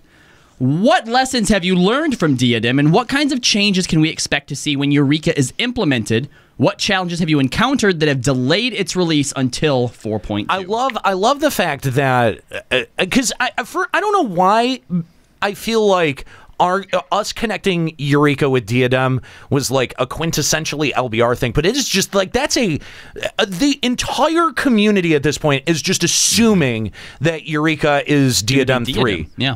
Well, wasn't Diadem part of also the Relic stuff? Didn't you have to farm some of the stuff? Well, okay.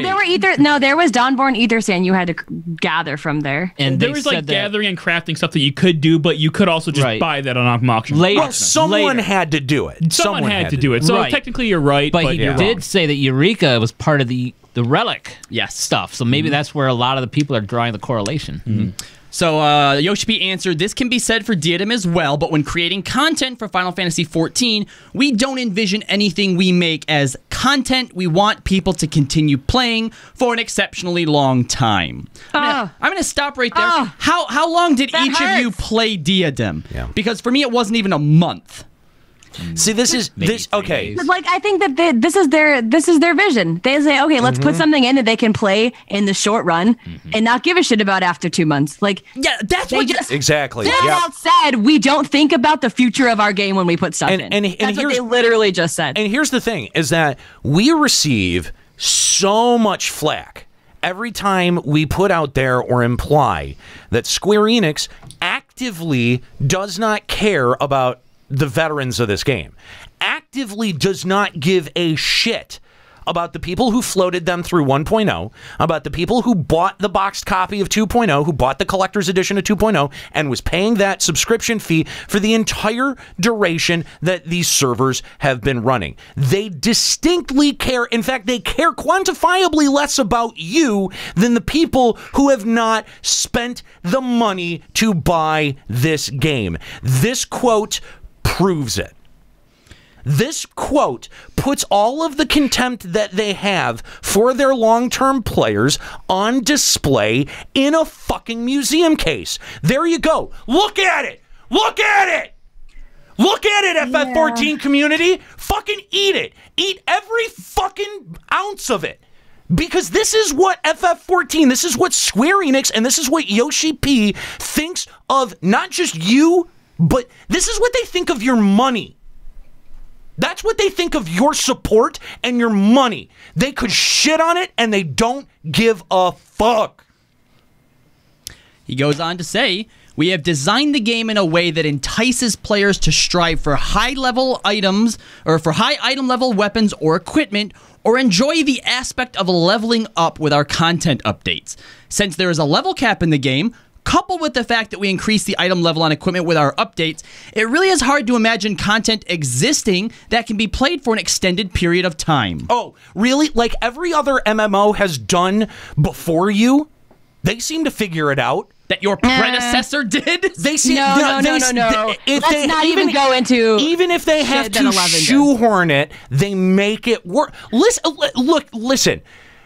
FF11 had a lot of flaws, but at the same time, they had as many limitations as they had flaws. And they were creative enough to be able to work with what they were given and not have to tear it down when it didn't fucking make all the money. But you realize their answer to getting people to continually play content for 2 years at a time and make it relevant is that, okay, this boss is going to spawn once every 3 days. It has a chance of spawning once every couple of hours for 30 seconds. And then if you do manage to claim it over all the other link shells, it has a 2% drop rate. That was their answer to getting you to play that content for years and years and years. But here's the problem. Either. I understand that, Nika, but it worked. You played it. It worked. You played it, right? It would never work now. You played it, and it worked. And there was something, even if you hated it, you realized that there was some sort of psychology that was working on you, and you logged in and played it. At the end of the day, you stayed subscribed. At the end of the day, that's the fucking goal. Nika, if you don't like that comparison, when I did my stream the other day, we were talking about WoW, BlizzCon, so the release of the new expansion and stuff like that. And someone mentioned that the reason that they unsubbed from WoW was because they needed a break because they were experiencing content bloat. There was too much for them to do. They were overwhelmed by content. That was the word they used. Overwhelmed by content. When was the last time you felt overwhelmed by content? I can tell you when. The last time I logged into FF11, legitimately. Ouch. Like a year ago. I was like, oh shit, there's so much that it was left undone, and there's so much new shit that I could do that I've not even touched. I was even back during TOAU. I was active in, what was that fucking Skirmish 2, that was the last time I actually like logged in and logged hours on that game and got gear out of it. Okay, and even still, I log in and like right now, and I'm like, wow, there's a lot of shit to do in this game.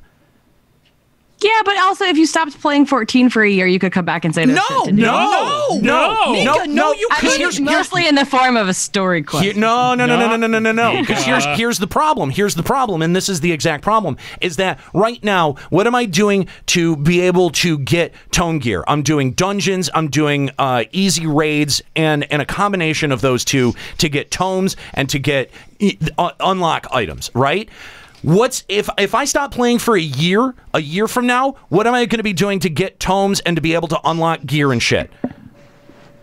Answer, please.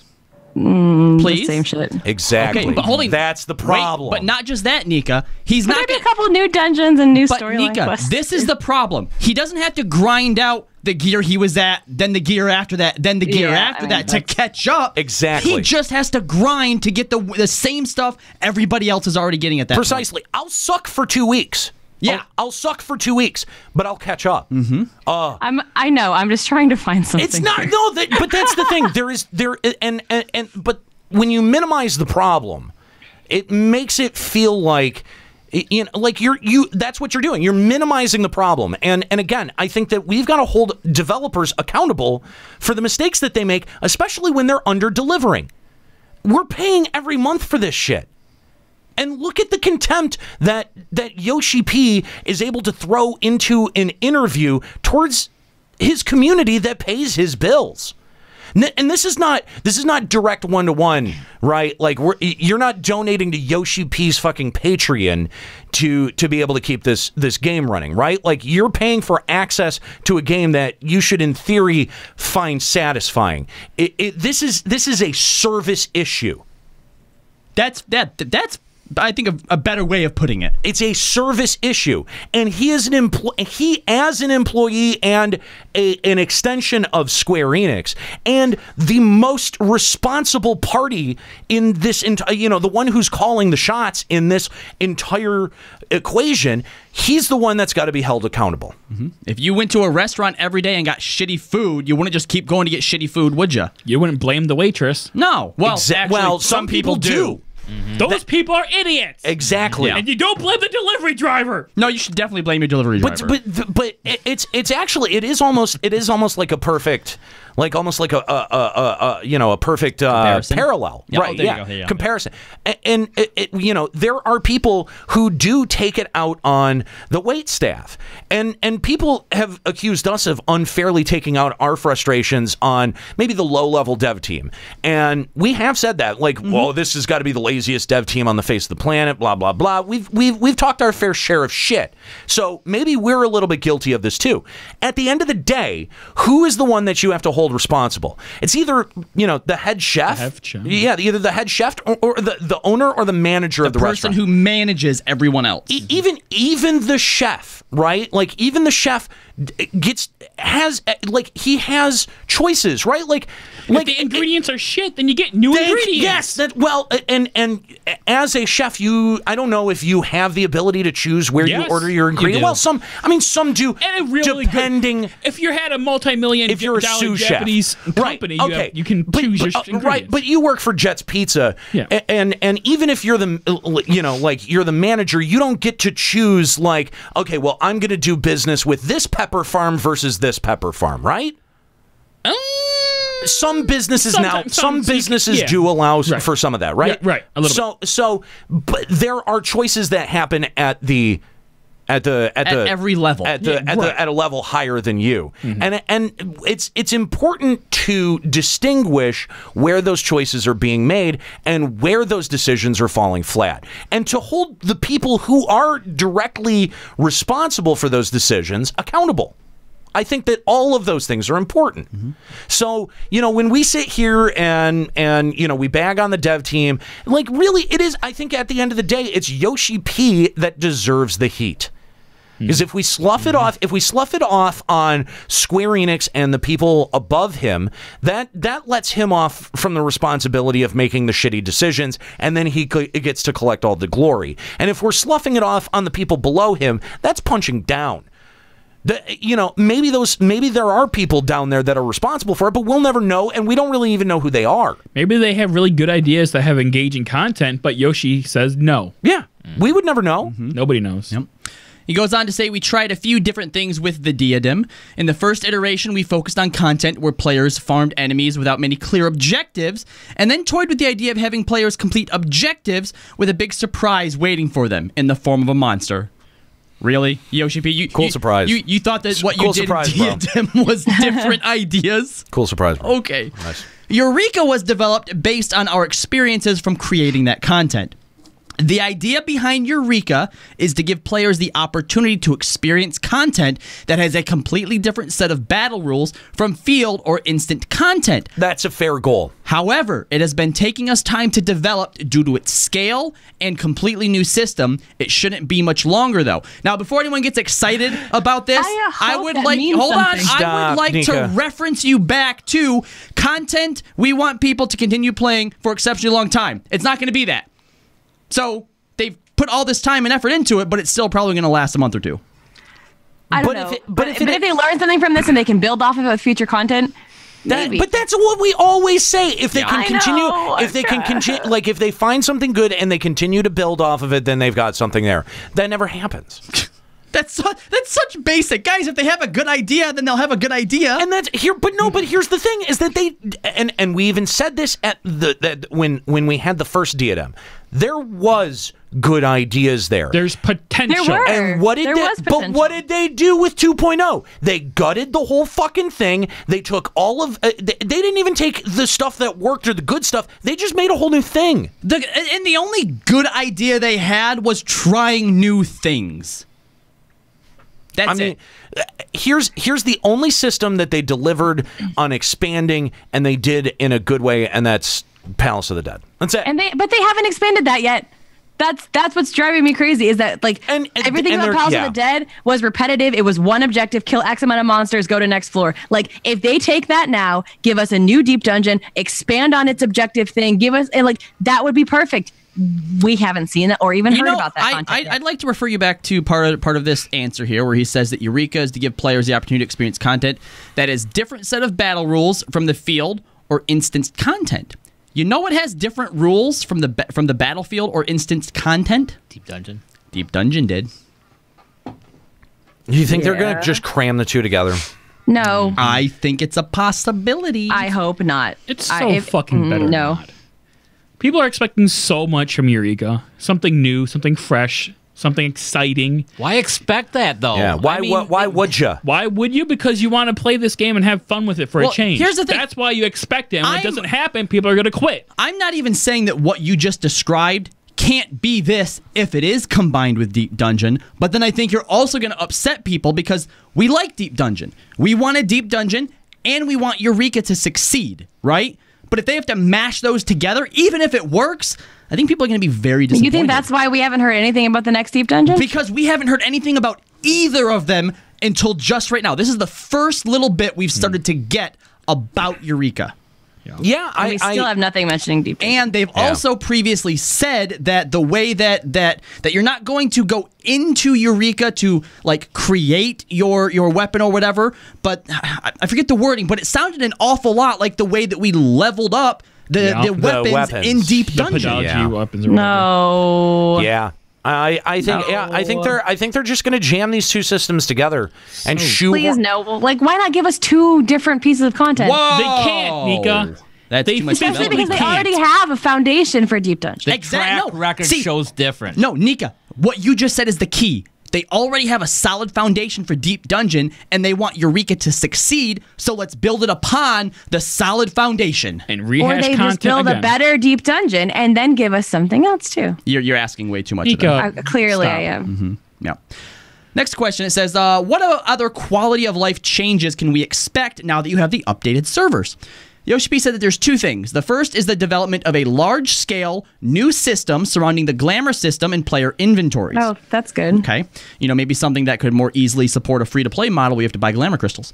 The second is allowing for players to manage their retainers' inventories, chat with friends, and plan out schedules without having to log into the game. This will be through a companion app on smartphones. They've been talking about this for like 2 years. I believe we will be able to release more details on this soon. I hope you look forward to it. Like, they announced that at like PAX like 2 years ago. They said it was supposed to launch at 4.0. Yeah, this is fucking horseshit. It's the same thing as the the API bullshit. Literally, that's never happened. Also, literally every other MMO has this. This is a standard feature of where does Ultima Online have it? I don't care. We'll find out when you do your stream. No, here's the thing though. He's absolutely right. WoW has this. I never used it. Yeah, and that's the thing is that it's like this feature is in other MMOs, and it's not like no one cares. It's not groundbreaking or ground shattering or anything. I don't give a shit about we FF14 already use unless I'm Discord playing to plan out schedules, so exactly. who cares about that? Yeah. But like manage retainers inventory, that's kind of cool. Like if something sells, can I also redo ventures while I'm not in the game? That would be cool, but I don't know if that might be, if I was still invested in playing 14 every day, the only thing I would be interested in. Because I have a lot of venture coins. Yeah. Except the problem is that doesn't have to do with the retainer's inventory so much as using the retainers. That's fair. That's why I'm not sure if that's going to be part of it or not. All right, let's go back a little bit. And a new system surrounding the glamour system. A lot of people are picturing this as the transmog catalog like in WoW. WoW. Like once you have an item that goes into your catalog. I can see it. I can see it. That would think that's going to be it? That would be so nice because then you can get rid of all the shit you're hanging on to. It's not going to be that. Why?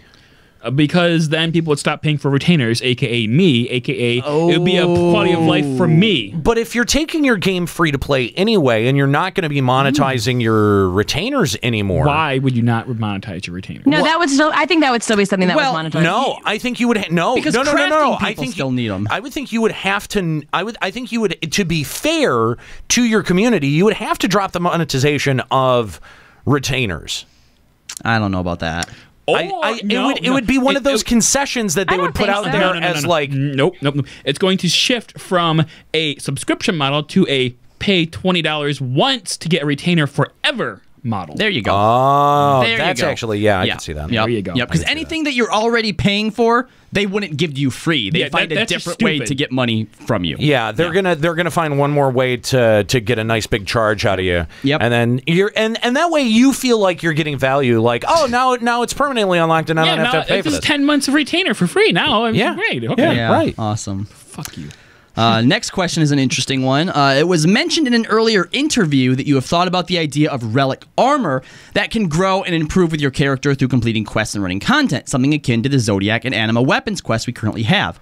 Have you had any more thoughts about this type of gear and how it could be implemented within FF14?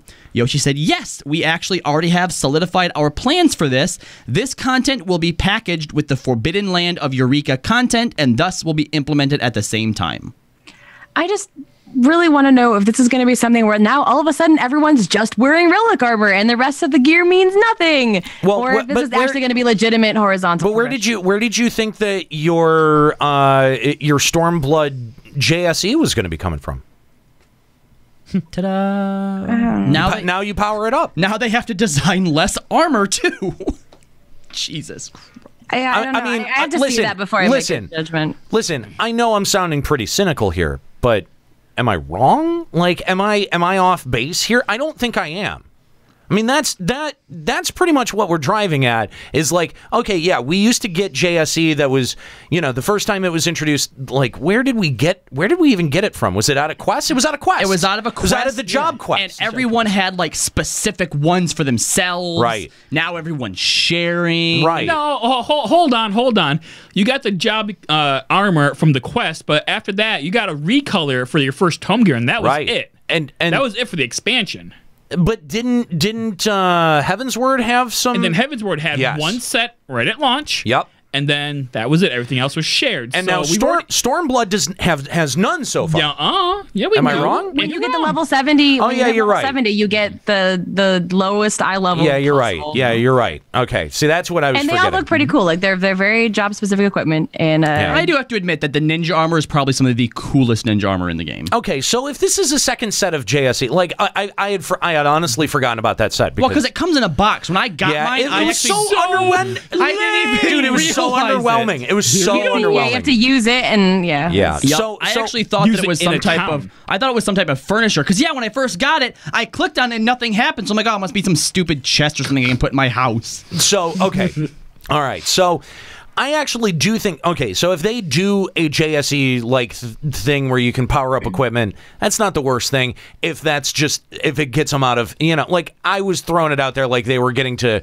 avoid designing a set of gear. If it's an added set of gear and it really looks like very quintessential of that job, that's cool. I'm actually all on board with that. I have an idea. I mean, have that's an idea. What if, because of this, every other patch that we normally would get new tome gear, now they can stretch that out? Because for these next few months, you'll grind in Eureka, and then eventually grind new tome gear. A few more patches later, now you're back to a Eureka to upgrade that more. They could still use this as a crutch to get out of designing a patch worth of gear. I don't know. No, I don't see it. All right. I don't see it. Next question. Yeah. Yep. All Move right, it on. so Move it along. Next Come on, question partner. was another one that Piece of shit. So Chile pointed out something that everyone's known for a while, that FCs are more like glorified chat channels. Thank you. Can we do something maybe more to include, like at least include a calendar for event planning? We're going to put all that into the app system. Listen, I What sort of about feel content for free company? I sort of feel like, Chili, you should have disclosed that this question brought to you by Limit Break Radio, No, but the real We've question talked should have about this- been, when do we get content that free companies will want to band together and do together? That is my question. We've talked about this a million times. A million fucking times. And you got Diadem. Yeah, fuck you. Hey. Is he wrong? That's what happened when you asked for it last time. Is he wrong? So no more asking for free company content. Because he's not wrong. If you could do, It's all going to be part of the app. hold up. If you could do, Palace of the Dead as a free company, would that be cool? I don't even know. What do you Would mean? What do you mean?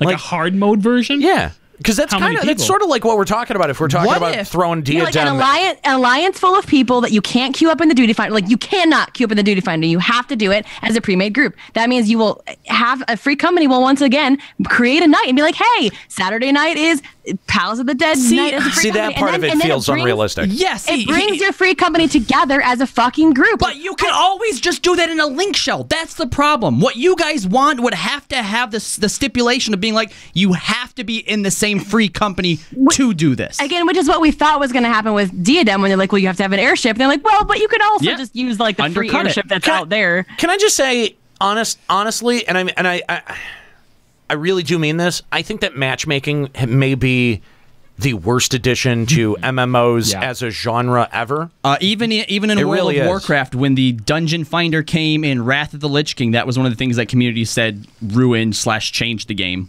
And that's the thing, man. I'm really like I mean, I've put it together before that matchmaking kind of just sucks a lot of the organizational fun. Old But this- dungeons and shit are fine, but like big content should not be allowed to be duty findered. It's a little bit of this and a little bit of that. It's one of those changes to the fundamentals of the genre that it serves to alleviate some things, but it does change it quite a bit. Yeah.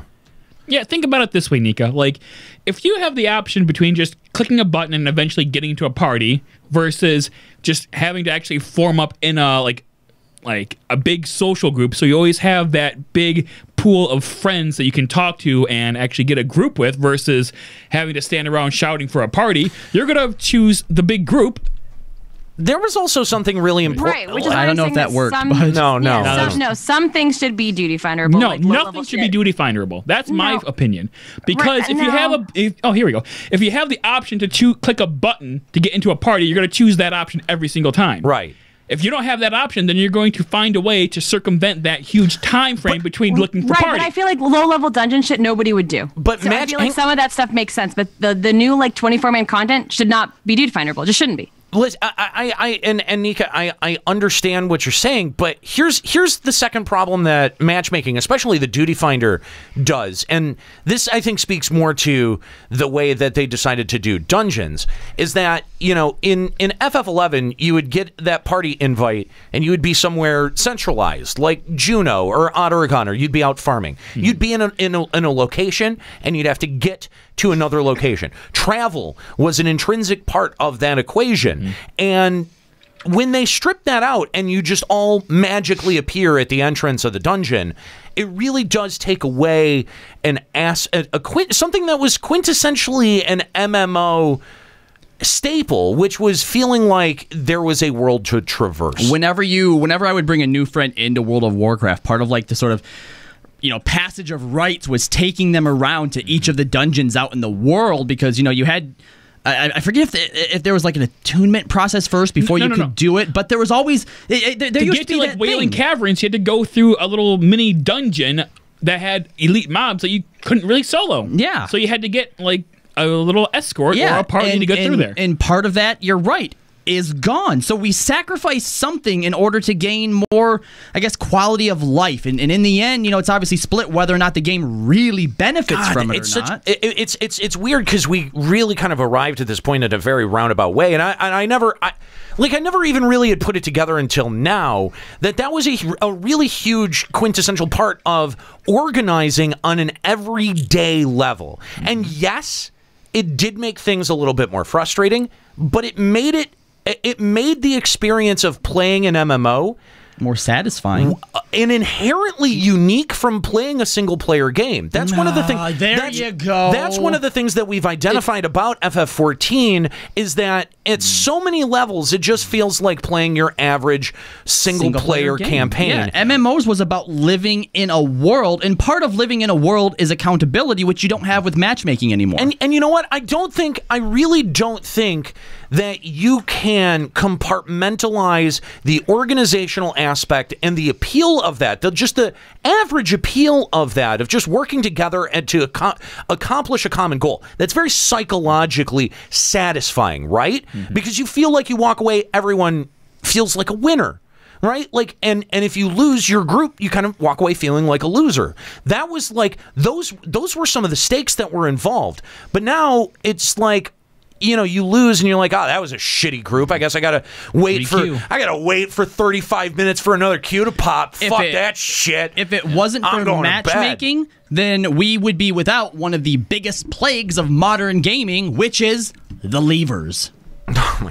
It felt like adventuring. You went on an adventure. No, because everybody. Because think about it. So satisfying. If you had to rely on putting together a group and being asked to come along, you would not just drop out of a raid group because that shit spreads. Holy shit. Yeah, your reputation, actually, that was one of the aspects that made your reputation stay with you. Yep.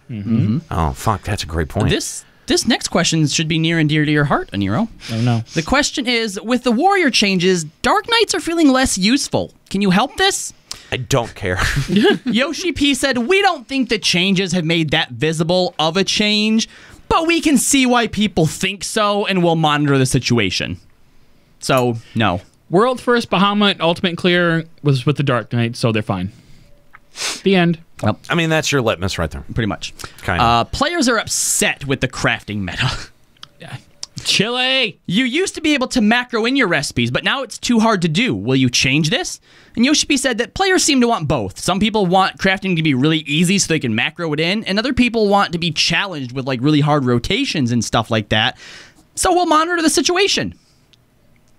And then the last one, and this is super paraphrased. Please go back and actually read this interview. It is a really good interview overall. Yes. But the last question boiled down to, can monks get Grease Lightning 4 or Grease Lightning 6 or whatever? That's 4. That's 4 Roman numerals. Jesus Christ. What? It's like you're not even a Final Fantasy fan. It's like you listen to anime. Like you're a retard. like this game series hasn't been using Roman numerals the entire time it's existed. Have you gone to school before? What the fuck is wrong with you? Have you read a clock before? No. I'm not good with clocks. Digital time only. Obviously. Anyway, the answer was probably not. Okay. Probably. There's still hope. No. You don't want Grease Lightning 5, Nika. Nika. I know it would probably like don't focus be in on so the hard problem. to keep up anyway. So it's focus on the no, not the probably. But yeah, no, I think one of the points that I kind of got derailed from though is that listen, you can't just compartmentalize those organizational aspects of your game into one aspect of the most extreme end game part of it, right? Like most of the organizational aspects of FF14 come at the raid level and you know where you're figuring out a time to meet and where your you know, your reputation means something, right? Like that used to be something that was present at every level of the game, and I think that was something that was quintessentially an MMO thing and not necessarily a problem of elitism, where I think a lot of people would look at that, right? Like, oh, there's really bad elitism if I can't get into, I don't know why I really punctuated the T on that, but if I, you know, like you can't be in a Dunes party if you don't have, you know, X amount of gear. If you don't eat pumpkin jack-o'-lanterns, then you can't be part of my party. Exactly. And there was no shortage of that in FF11, and people, yes, obviously complained about it, but those were, I think, really anecdotal and outliers. Yeah, they were. And you know, it's sort of like, you know, like the game was in the Final Fantasy 11, like at the early stages when people didn't know how to do shit. It was like the most nicest people ever. Most nicest people ever. It's because they didn't know anything. You get heal bots all the time too. I mean, that wasn't the worst thing. No, but I mean, like there is definitely something that is missing from the FF14 experience, and I know that we're singling out FF14, but I do think that this is a problem among games other than FF14. Like, I do think that this is something that has infected a lot of other MMOs. This is kind of why I'm excited about the vanilla WoW server. Yeah. Is if they don't add the looking for party function, then that social aspect will return to World of Warcraft. I think that, you know what? I think that the vanilla WoW servers provide an interesting experiment and ask, is that game method valid anymore? Because what I think we see from a lot of different developers right now is a rejection of that idea, right? Like a rejection of the old MMO development method and play style. A lot of people think that that's dead, right? Like you can't have World of Warcraft again. But Blizzard's going to actually kind of, in a way, try it again with vanilla WoW. Right? So I think that this is an interesting experiment to see if there's enough audience even out there interested in an old school style MMO. And that would play it enough to be able to keep the servers alive, because that used to be the measure of whether a game would live or die, was whether or not the amount of people logging in made the game continue to be playable in a fundamental state. Now, again, we've talked about FF11 made incremental changes over time to be able to address this, but I think that may have been something that was fundamental in the design of FF14, where they were like, we want this to be playable for as long a period of time, even if our community population is so low that it would break most of the systems. Right? Because that's kind of at the heart of what we were talking about with vanilla WoW. Is there going to be enough people playing to feed the core mechanics of that game? Wow, that's a good... Wow. You know what I mean? Because even in an MMO population, you have people playing at a variety of different levels, a variety of different... There's a skill gap also. There's people in the chat like Raging Biscuit and Hellbender27. They're all saying like, no, you can't do that. People need cell phones. They won't talk to each other. Blah, blah, blah, blah, blah. Like, this is the thing. Like, the way like Final Fantasy 11 worked is they didn't develop content for players to beat. They developed content for players to overcome. However they did it, it didn't matter how they did it, but as long as like players could overcome a challenge, that's what the game was about. Right. That's like a fundamental flaw with 14 is that they designed the game to be beaten, to be won. Right. Yeah, specifically. And actually, I think you can most notably see that, not even just in FF14, in every MMO that has rotations, right? Because those rotations are things that are planned out. Square Enix knows the way to get the highest DPS. When they sit down to make a class or to balance a class, they know they'll do this move, into this move, into this move, hit these buffs, and do that. And you're right. I think fundamentally that comes down to they're putting like a puzzle in front of us, and they're like, there is a predetermined way to solve this instead of just throwing a monster at you that spams moves and you have to figure out how to beat it. Yeah, but it does take, you know what, it does take someone testing the water, and there have been a variety of MMOs that have tried to incorporate more old school development philosophies, and the one that everyone always points to is that stupid cartoon space MMO. I don't even remember its name. What was that? What was that one? What? Space MMO? Yeah. I know exactly what you're talking about. It was a cartoony space MMO. Oh, it's not Rift. No. It's Eve? No. Terra? What, a cartoony one? Yeah. WildStar. WildStar. Thank you, Gallant CP. Yes. So, you know, everyone points to WildStar and goes, well, that's why you can't have that. Everyone shut up. We already know what the answer God, is. you fucking morons. They have a delay. Shut up. So That's a joke, nigga. Be nice to our listeners. No! Why? Fuck them. Because Why they would all you should have ever? seen Gallant CP say it first. Why would you ever be nice to our listeners? We're taking a page out of Square Enix's book. That's right. Fuck the people that pay us. Anyway, so Okay. it's funny because it's true. No, I'm kidding. Anyway, so here's the thing. You guys have totally derailed me off of my point. Keep your point in spot. But everyone points to a game like WildStar that has, you know, like what is considered the old style of you know, mechanics and designing game systems, and they go, well, that game failed, so clearly those game designs have also failed, and we've moved past them. When you don't really even consider who's driving that, what's the IP, no one gave a shit about WildStar or what it was. There are enough people who care about the Warcraft universe and will be interested in looking back and reminiscing. I think that this more accurately tests the waters of, is this even a playstyle that's still valid? Yeah, see, God, I hate when people use that whole, those mechanics don't work anymore, because it's the first rock that they throw when something fails, but when something succeeds with them, they never go, oh, it worked with that, do they? And specifically, in regards to the vanilla WoW server, one of the things that I was thinking of is obviously right now and for a while, the whole nostalgia thing is something that's been driving a lot of business practices, right? Yep. How, like, at what point does nostalgia end? Like we go back so far. Like, is Vanilla WoW nostalgic enough to work? Could they then go even further than that? Burning Crusade servers? Like, how far back does nostalgia actually stop to where it's not nostalgia anymore? Yeah. I mean, this is last expansion. The last expansion. I mean, how kind of ridiculous would it be if we start to see a gradual re-release of all the WoW expansions on these servers? Oh, God. I know that I don't. That I think would defy the purpose. Probably, yeah. That I think would defy the fucking purpose of doing a But where do you draw throwback the line? server? Because people love Burning Crusade too. Burning Crusade was the best World of Warcraft experience. I think because I say so. I think it's the only one you rated. Here's the thing: is Vanilla WoW even going to? It's got to be a separate client, right? Oh yeah.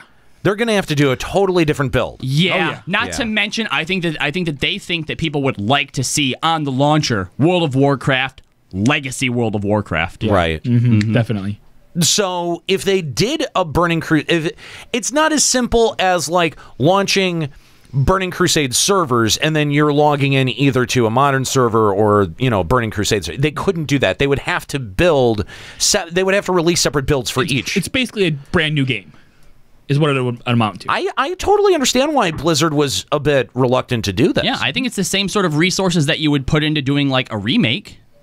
Oh, more than that. Yeah. Yeah. Oh, much more. Yeah. I mean, because you've got to be able to run those servers on a constant basis. You think they're going to charge? They've got to charge monthly for. Subscription for Vanilla WoW? Yeah. Come on, yeah, they've got to. I think it'd be How like could you $5 though. How could you not? Oh, I mean, yes, it's probably going to be less than Probably like $5 just for Vanilla WoW, or if you have old or new WoW, then it Like could a be package. free.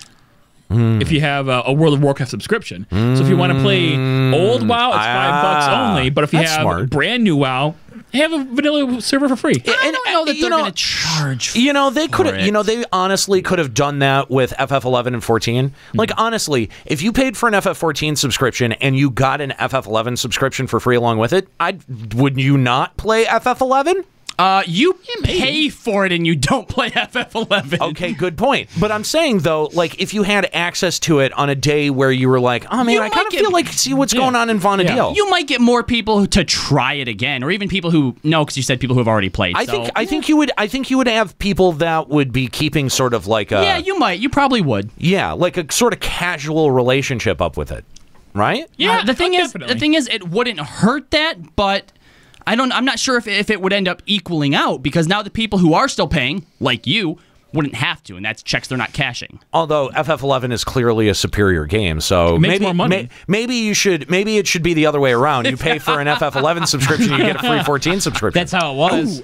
That is 1.0. actually, you're right. It is how it was. Yep. Yeah.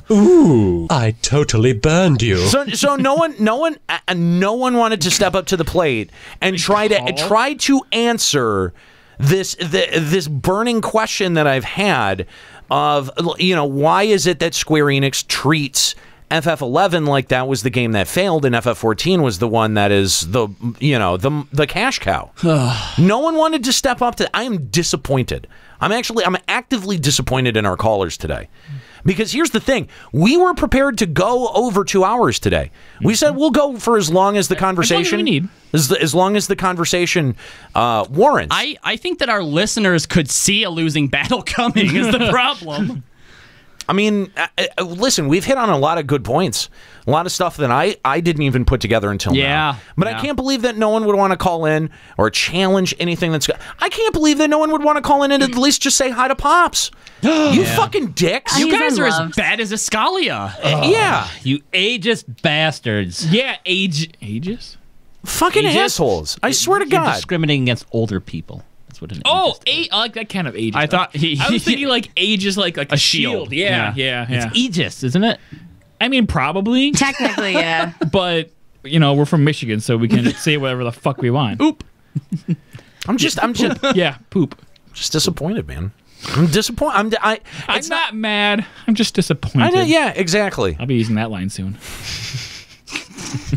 You had to shoehorn a fucking baby reference in, really? I hate I'm you. just saying that I have a child now. Stop. I know. I should physically be disappointed when she does bad things. Oh my God. Did you not know I had a baby? And then you know what I'm gonna do? I'm gonna start eventually give her a cell phone. So after you like make fun of her and be like, that's a bad thing, I'm gonna be like, you know, don't listen to your father. You be your own person. Don't talk to my daughter ever again.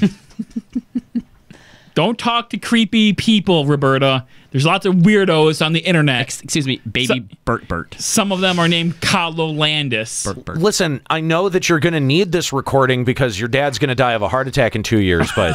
No. Oh, wow. You're giving him 2? Oh, shit. Sorry, I just made it real. Oh. Take better care of yourself, sir. That's what I'm saying.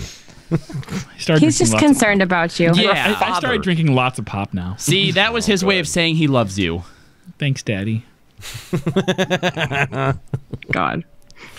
See, this is why people need to call in. Yeah, to call in. See, this is why you let us step down an hour, because when we get to this point, you can tell we start struggling. Exactly. Baby jokes. We honestly didn't plan a third hour, but we thought we were just ready for the momentum to carry over. But I thought we'd get some unending coil calls. Yeah, I did too. I did too. But see, I didn't. Here's the thing: is that unending coil is stupid. This is just confirmation that we made the right choice to take the third hour out. Yeah. Mm-hmm. You know, like no harm, no foul. If no one wants to call in, that's fine. Can I just make a comment about how these like stupid whiners saying, "Oh, it sucks you have to clear OS 4 before you can even go into Ultimate Bahamut"? Well, they really want to try Ultimate Bahamut. Why? You can't clear it. Because they pay for a sub and they deserve. You can't clear it. They deserve. You can't clear it. They deserve. You're a piece of shit that fucking sucks, and you can't clear it. But Nika. If they pay a sub, don't they deserve I'm not saying that. No, I'm talking to you. I'm saying you're a piece of shit that can't clear it. I'm not saying that I want to have a chance until I clear Nika, 04. but I want you to know that you're a piece of shit and you can't clear it.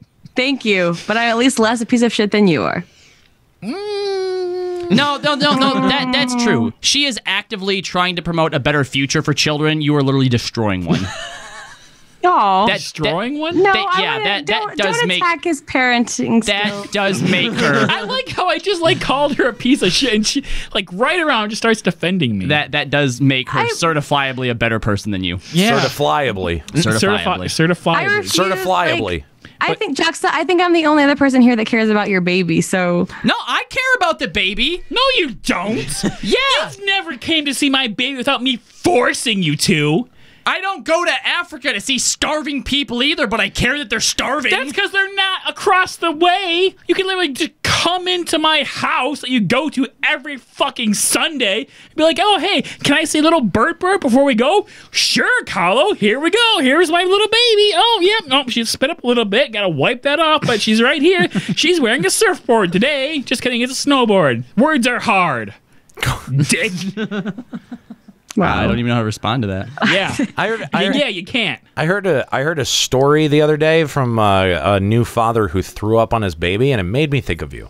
It sounds like something that you do. Wait, the father threw up on the baby? Yeah. Was the baby mouthing off? No, the shit stunk so bad. He puked onto the baby.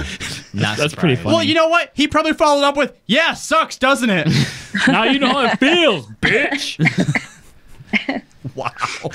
Oh, that is the saddest laugh I've ever heard from Nika. Jesus. I know. I'm sick. I'm sorry. At least I'm still fucking here on like a Scalia. Yeah, I know. Shots fired. All right, let's go to our phone lines. We've got Carletta. What's up, Carletta? Hi. How you doing? Save us, Carletta. What's happening? Well.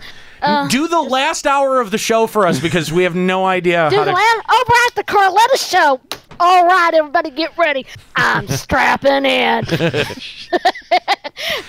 Juxta, your baby is adorable. I saw a picture I saw you. She's got that impish grin like you. Yeah. Wow. See, you said she was adorable. I was about to say, did we get a paternity test? I thought you meant deplorable, and I was going to agree. What the hell? She's a fucking baby. She can't even defend herself. You guys are such assholes. And she's the prettiest baby in the whole world. Whoa, mine wasn't an insult to the baby. I was just saying that maybe it's not Juxta's. Can you be the prettiest anything in the world with 2 casts on your feet? Hey, yeah, she got yes, those you removed. Can. Yeah. Hey, actually, yes, you can. Yes, you can. Let me tell you, I am part of Club Foot, okay? So me and her, we gotta, I see what you did. I see what Carletta did there. Club Foot. Get it? Yeah, only because they're part of the same club. Club Foot. We get it, Aniro. Jesus to ruin the joke. God Club Foot Club. Was that a Foot Clan joke, guys? Forgot the crickets. No, that's okay. When Nika got the seal during her Extra Life thing, I asked if it came with a club emote.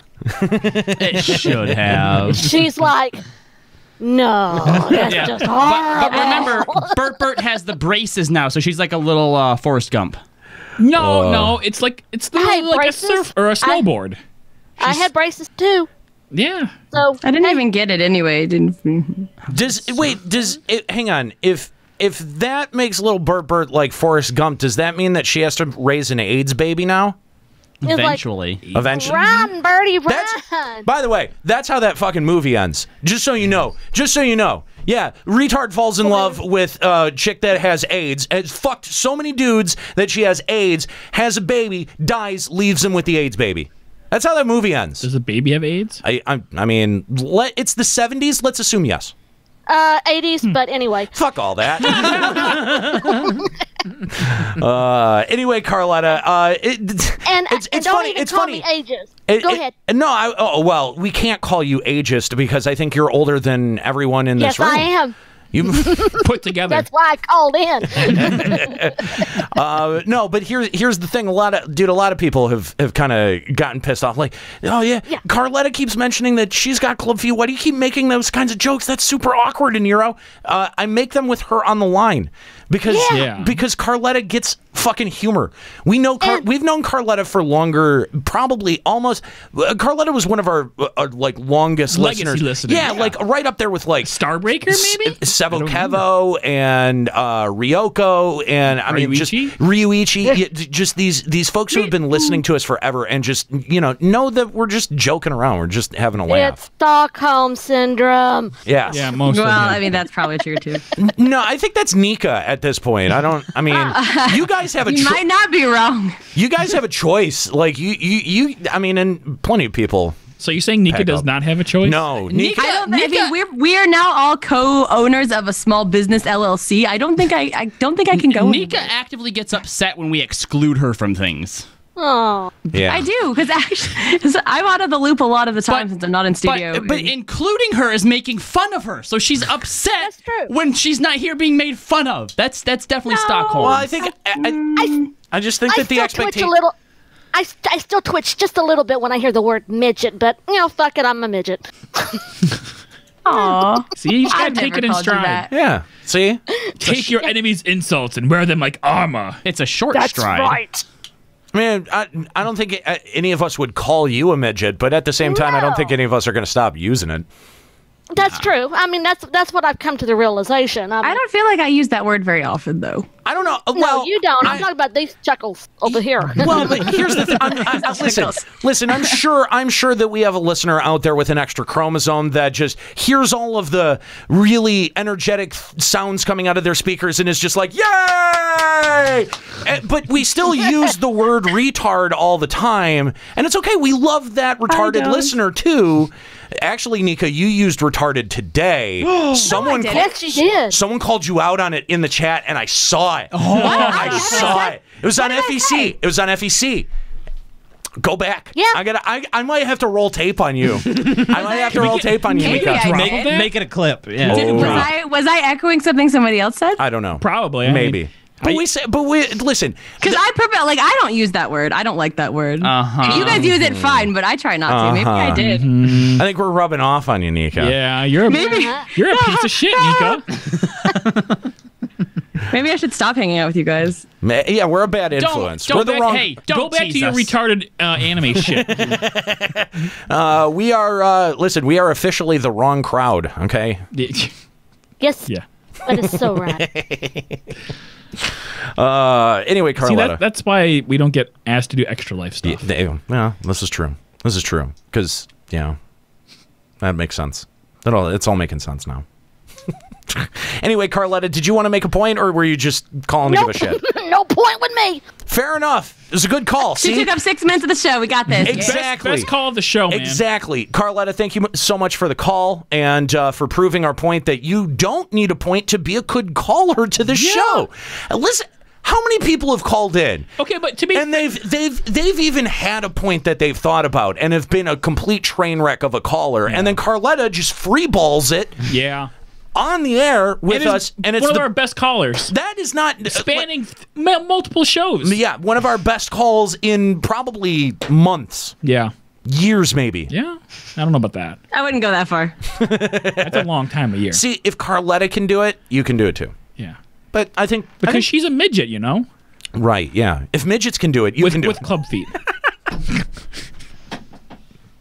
Oh God, we are just we are the worst. Have we pissed off everyone? We are just the worst. This is why people hate us. This is exactly you're right. This is why we don't get asked to do nice things. Yeah, like it's because we're.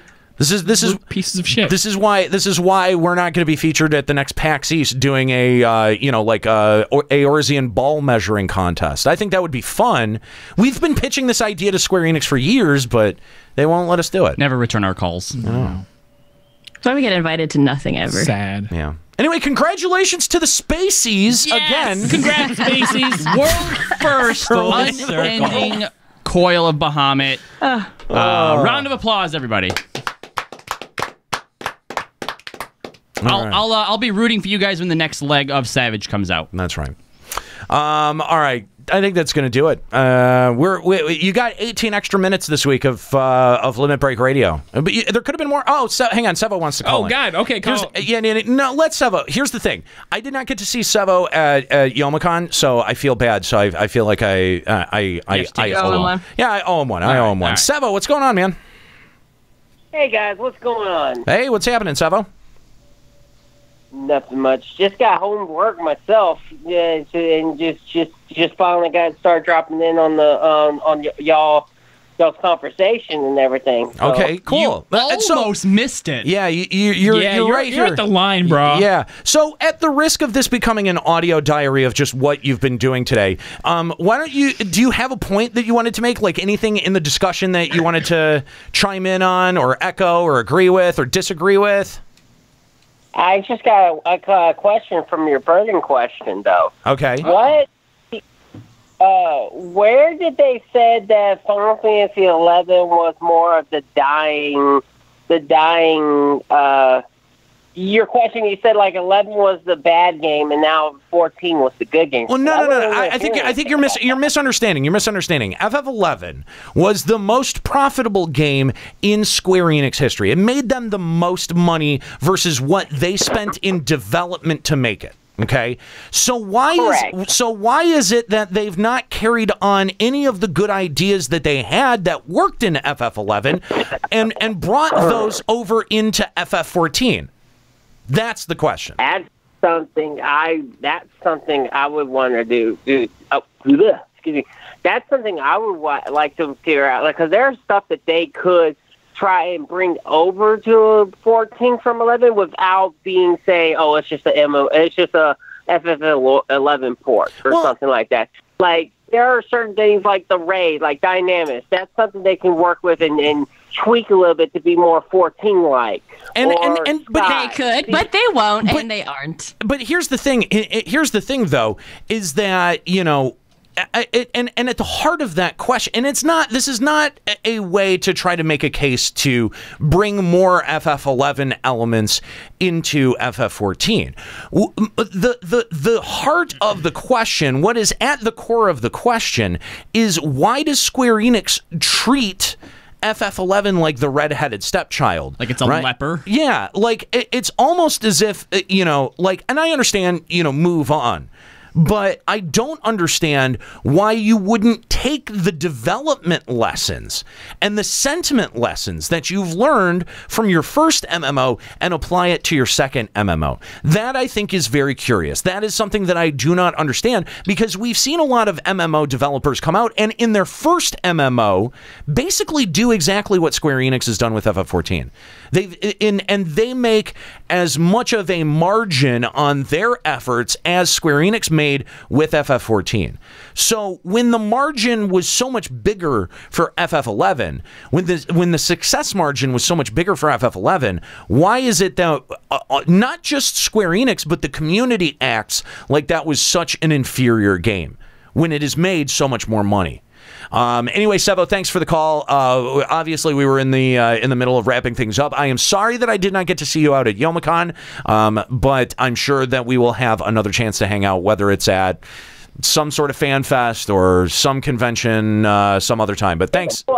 Thanks, buddy. It's cool. I got to see Norris, and then I got to see Robbie, and then we all hanged up. So I had a blast. So it's cool. And y'all take care, all right? All right, man. All right, Sevo, thanks for the call, man. We appreciate it. Again, listen, we always invite your calls, but it's time to wrap it up. We limped it through to 22 minutes after the time. That's not bad. You're welcome. That's not bad. Well, that's like another 5 minutes. Well, and I mean, we did start like 15 minutes late. Right. So you probably got about the 2 hours. Yeah, that sounds about right. You're welcome. Yeah. So anyway, I think that's going to be it for Limit Break Radio this week. This is now the new running time. From now on, 2 hours is what we're shooting for. So just so you know, you can extend that time sometimes. Bring us content. Call. Get us talking about stuff. That's the best way. If you want more Limit Break Radio, you've got to take an active role and help us make more of it. Yeah, stop being lazy, you shitheads. Honestly, we're happy to sit here and talk to you all day. we'll allocate an extra hour for it if need be. We've got that hour to play with if we want, but it's going to take an active role on your part. So come forth, coward. There you go. That's a very appropriate drop. All right, that's going to do it here this week for Limit Break Radio. I want to thank everyone for tuning in and also for allowing us to be able to kind of have that week off to be able to recharge in some instances, do Extra Life in other instances, hang out with fans, or just hang out with a really pretty girl in my case. So I really appreciated that. I did. I really did. It was a opportunity to hang out with someone that I don't get to hang out with very often. So I really appreciated it. And he cleaned up his apartment. I've never seen it so clean before, and we benefit from that. I know, right? Like it really is. It really is pretty fucking clean, right? Anyway, so thank you guys so much for joining us here today. Twitch.tv/Limit Break Radio. Starting at 4. We're not adjusting the start time. We still start at 4. So join us here at Twitch.tv/Limit Break Radio. I want to thank everyone listening right now live on Twitch. You guys are awesome, and if you want to subscribe to the podcast, you can do that over at limitbreakradio.com. That's it for Limit Break Radio for my crew. Nika Kayanian, Escali Arayamasa, even though he's not here, Papa Woody, our special guest in studio, Juxtaposition, and Kala Landis. I'm Nero. Keep listening.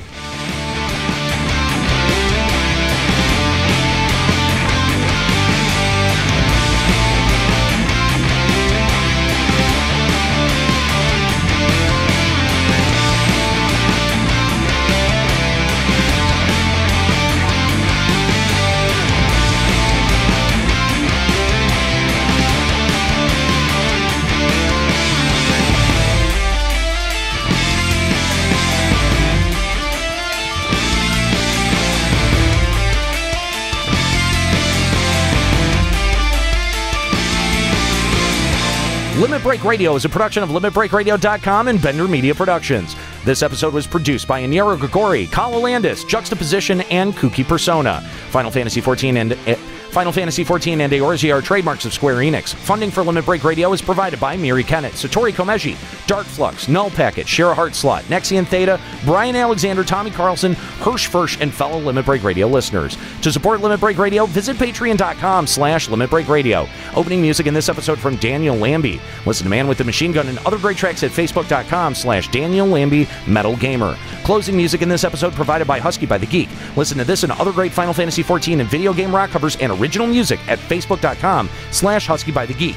In-game graphics for Limit Break Radio's Twitch stream are provided by Diamond Multimedia. Check out their line of AMD graphics cards and other hardware at diamondmm.com. Limit Break Radio and its hosts are solely responsible for its content.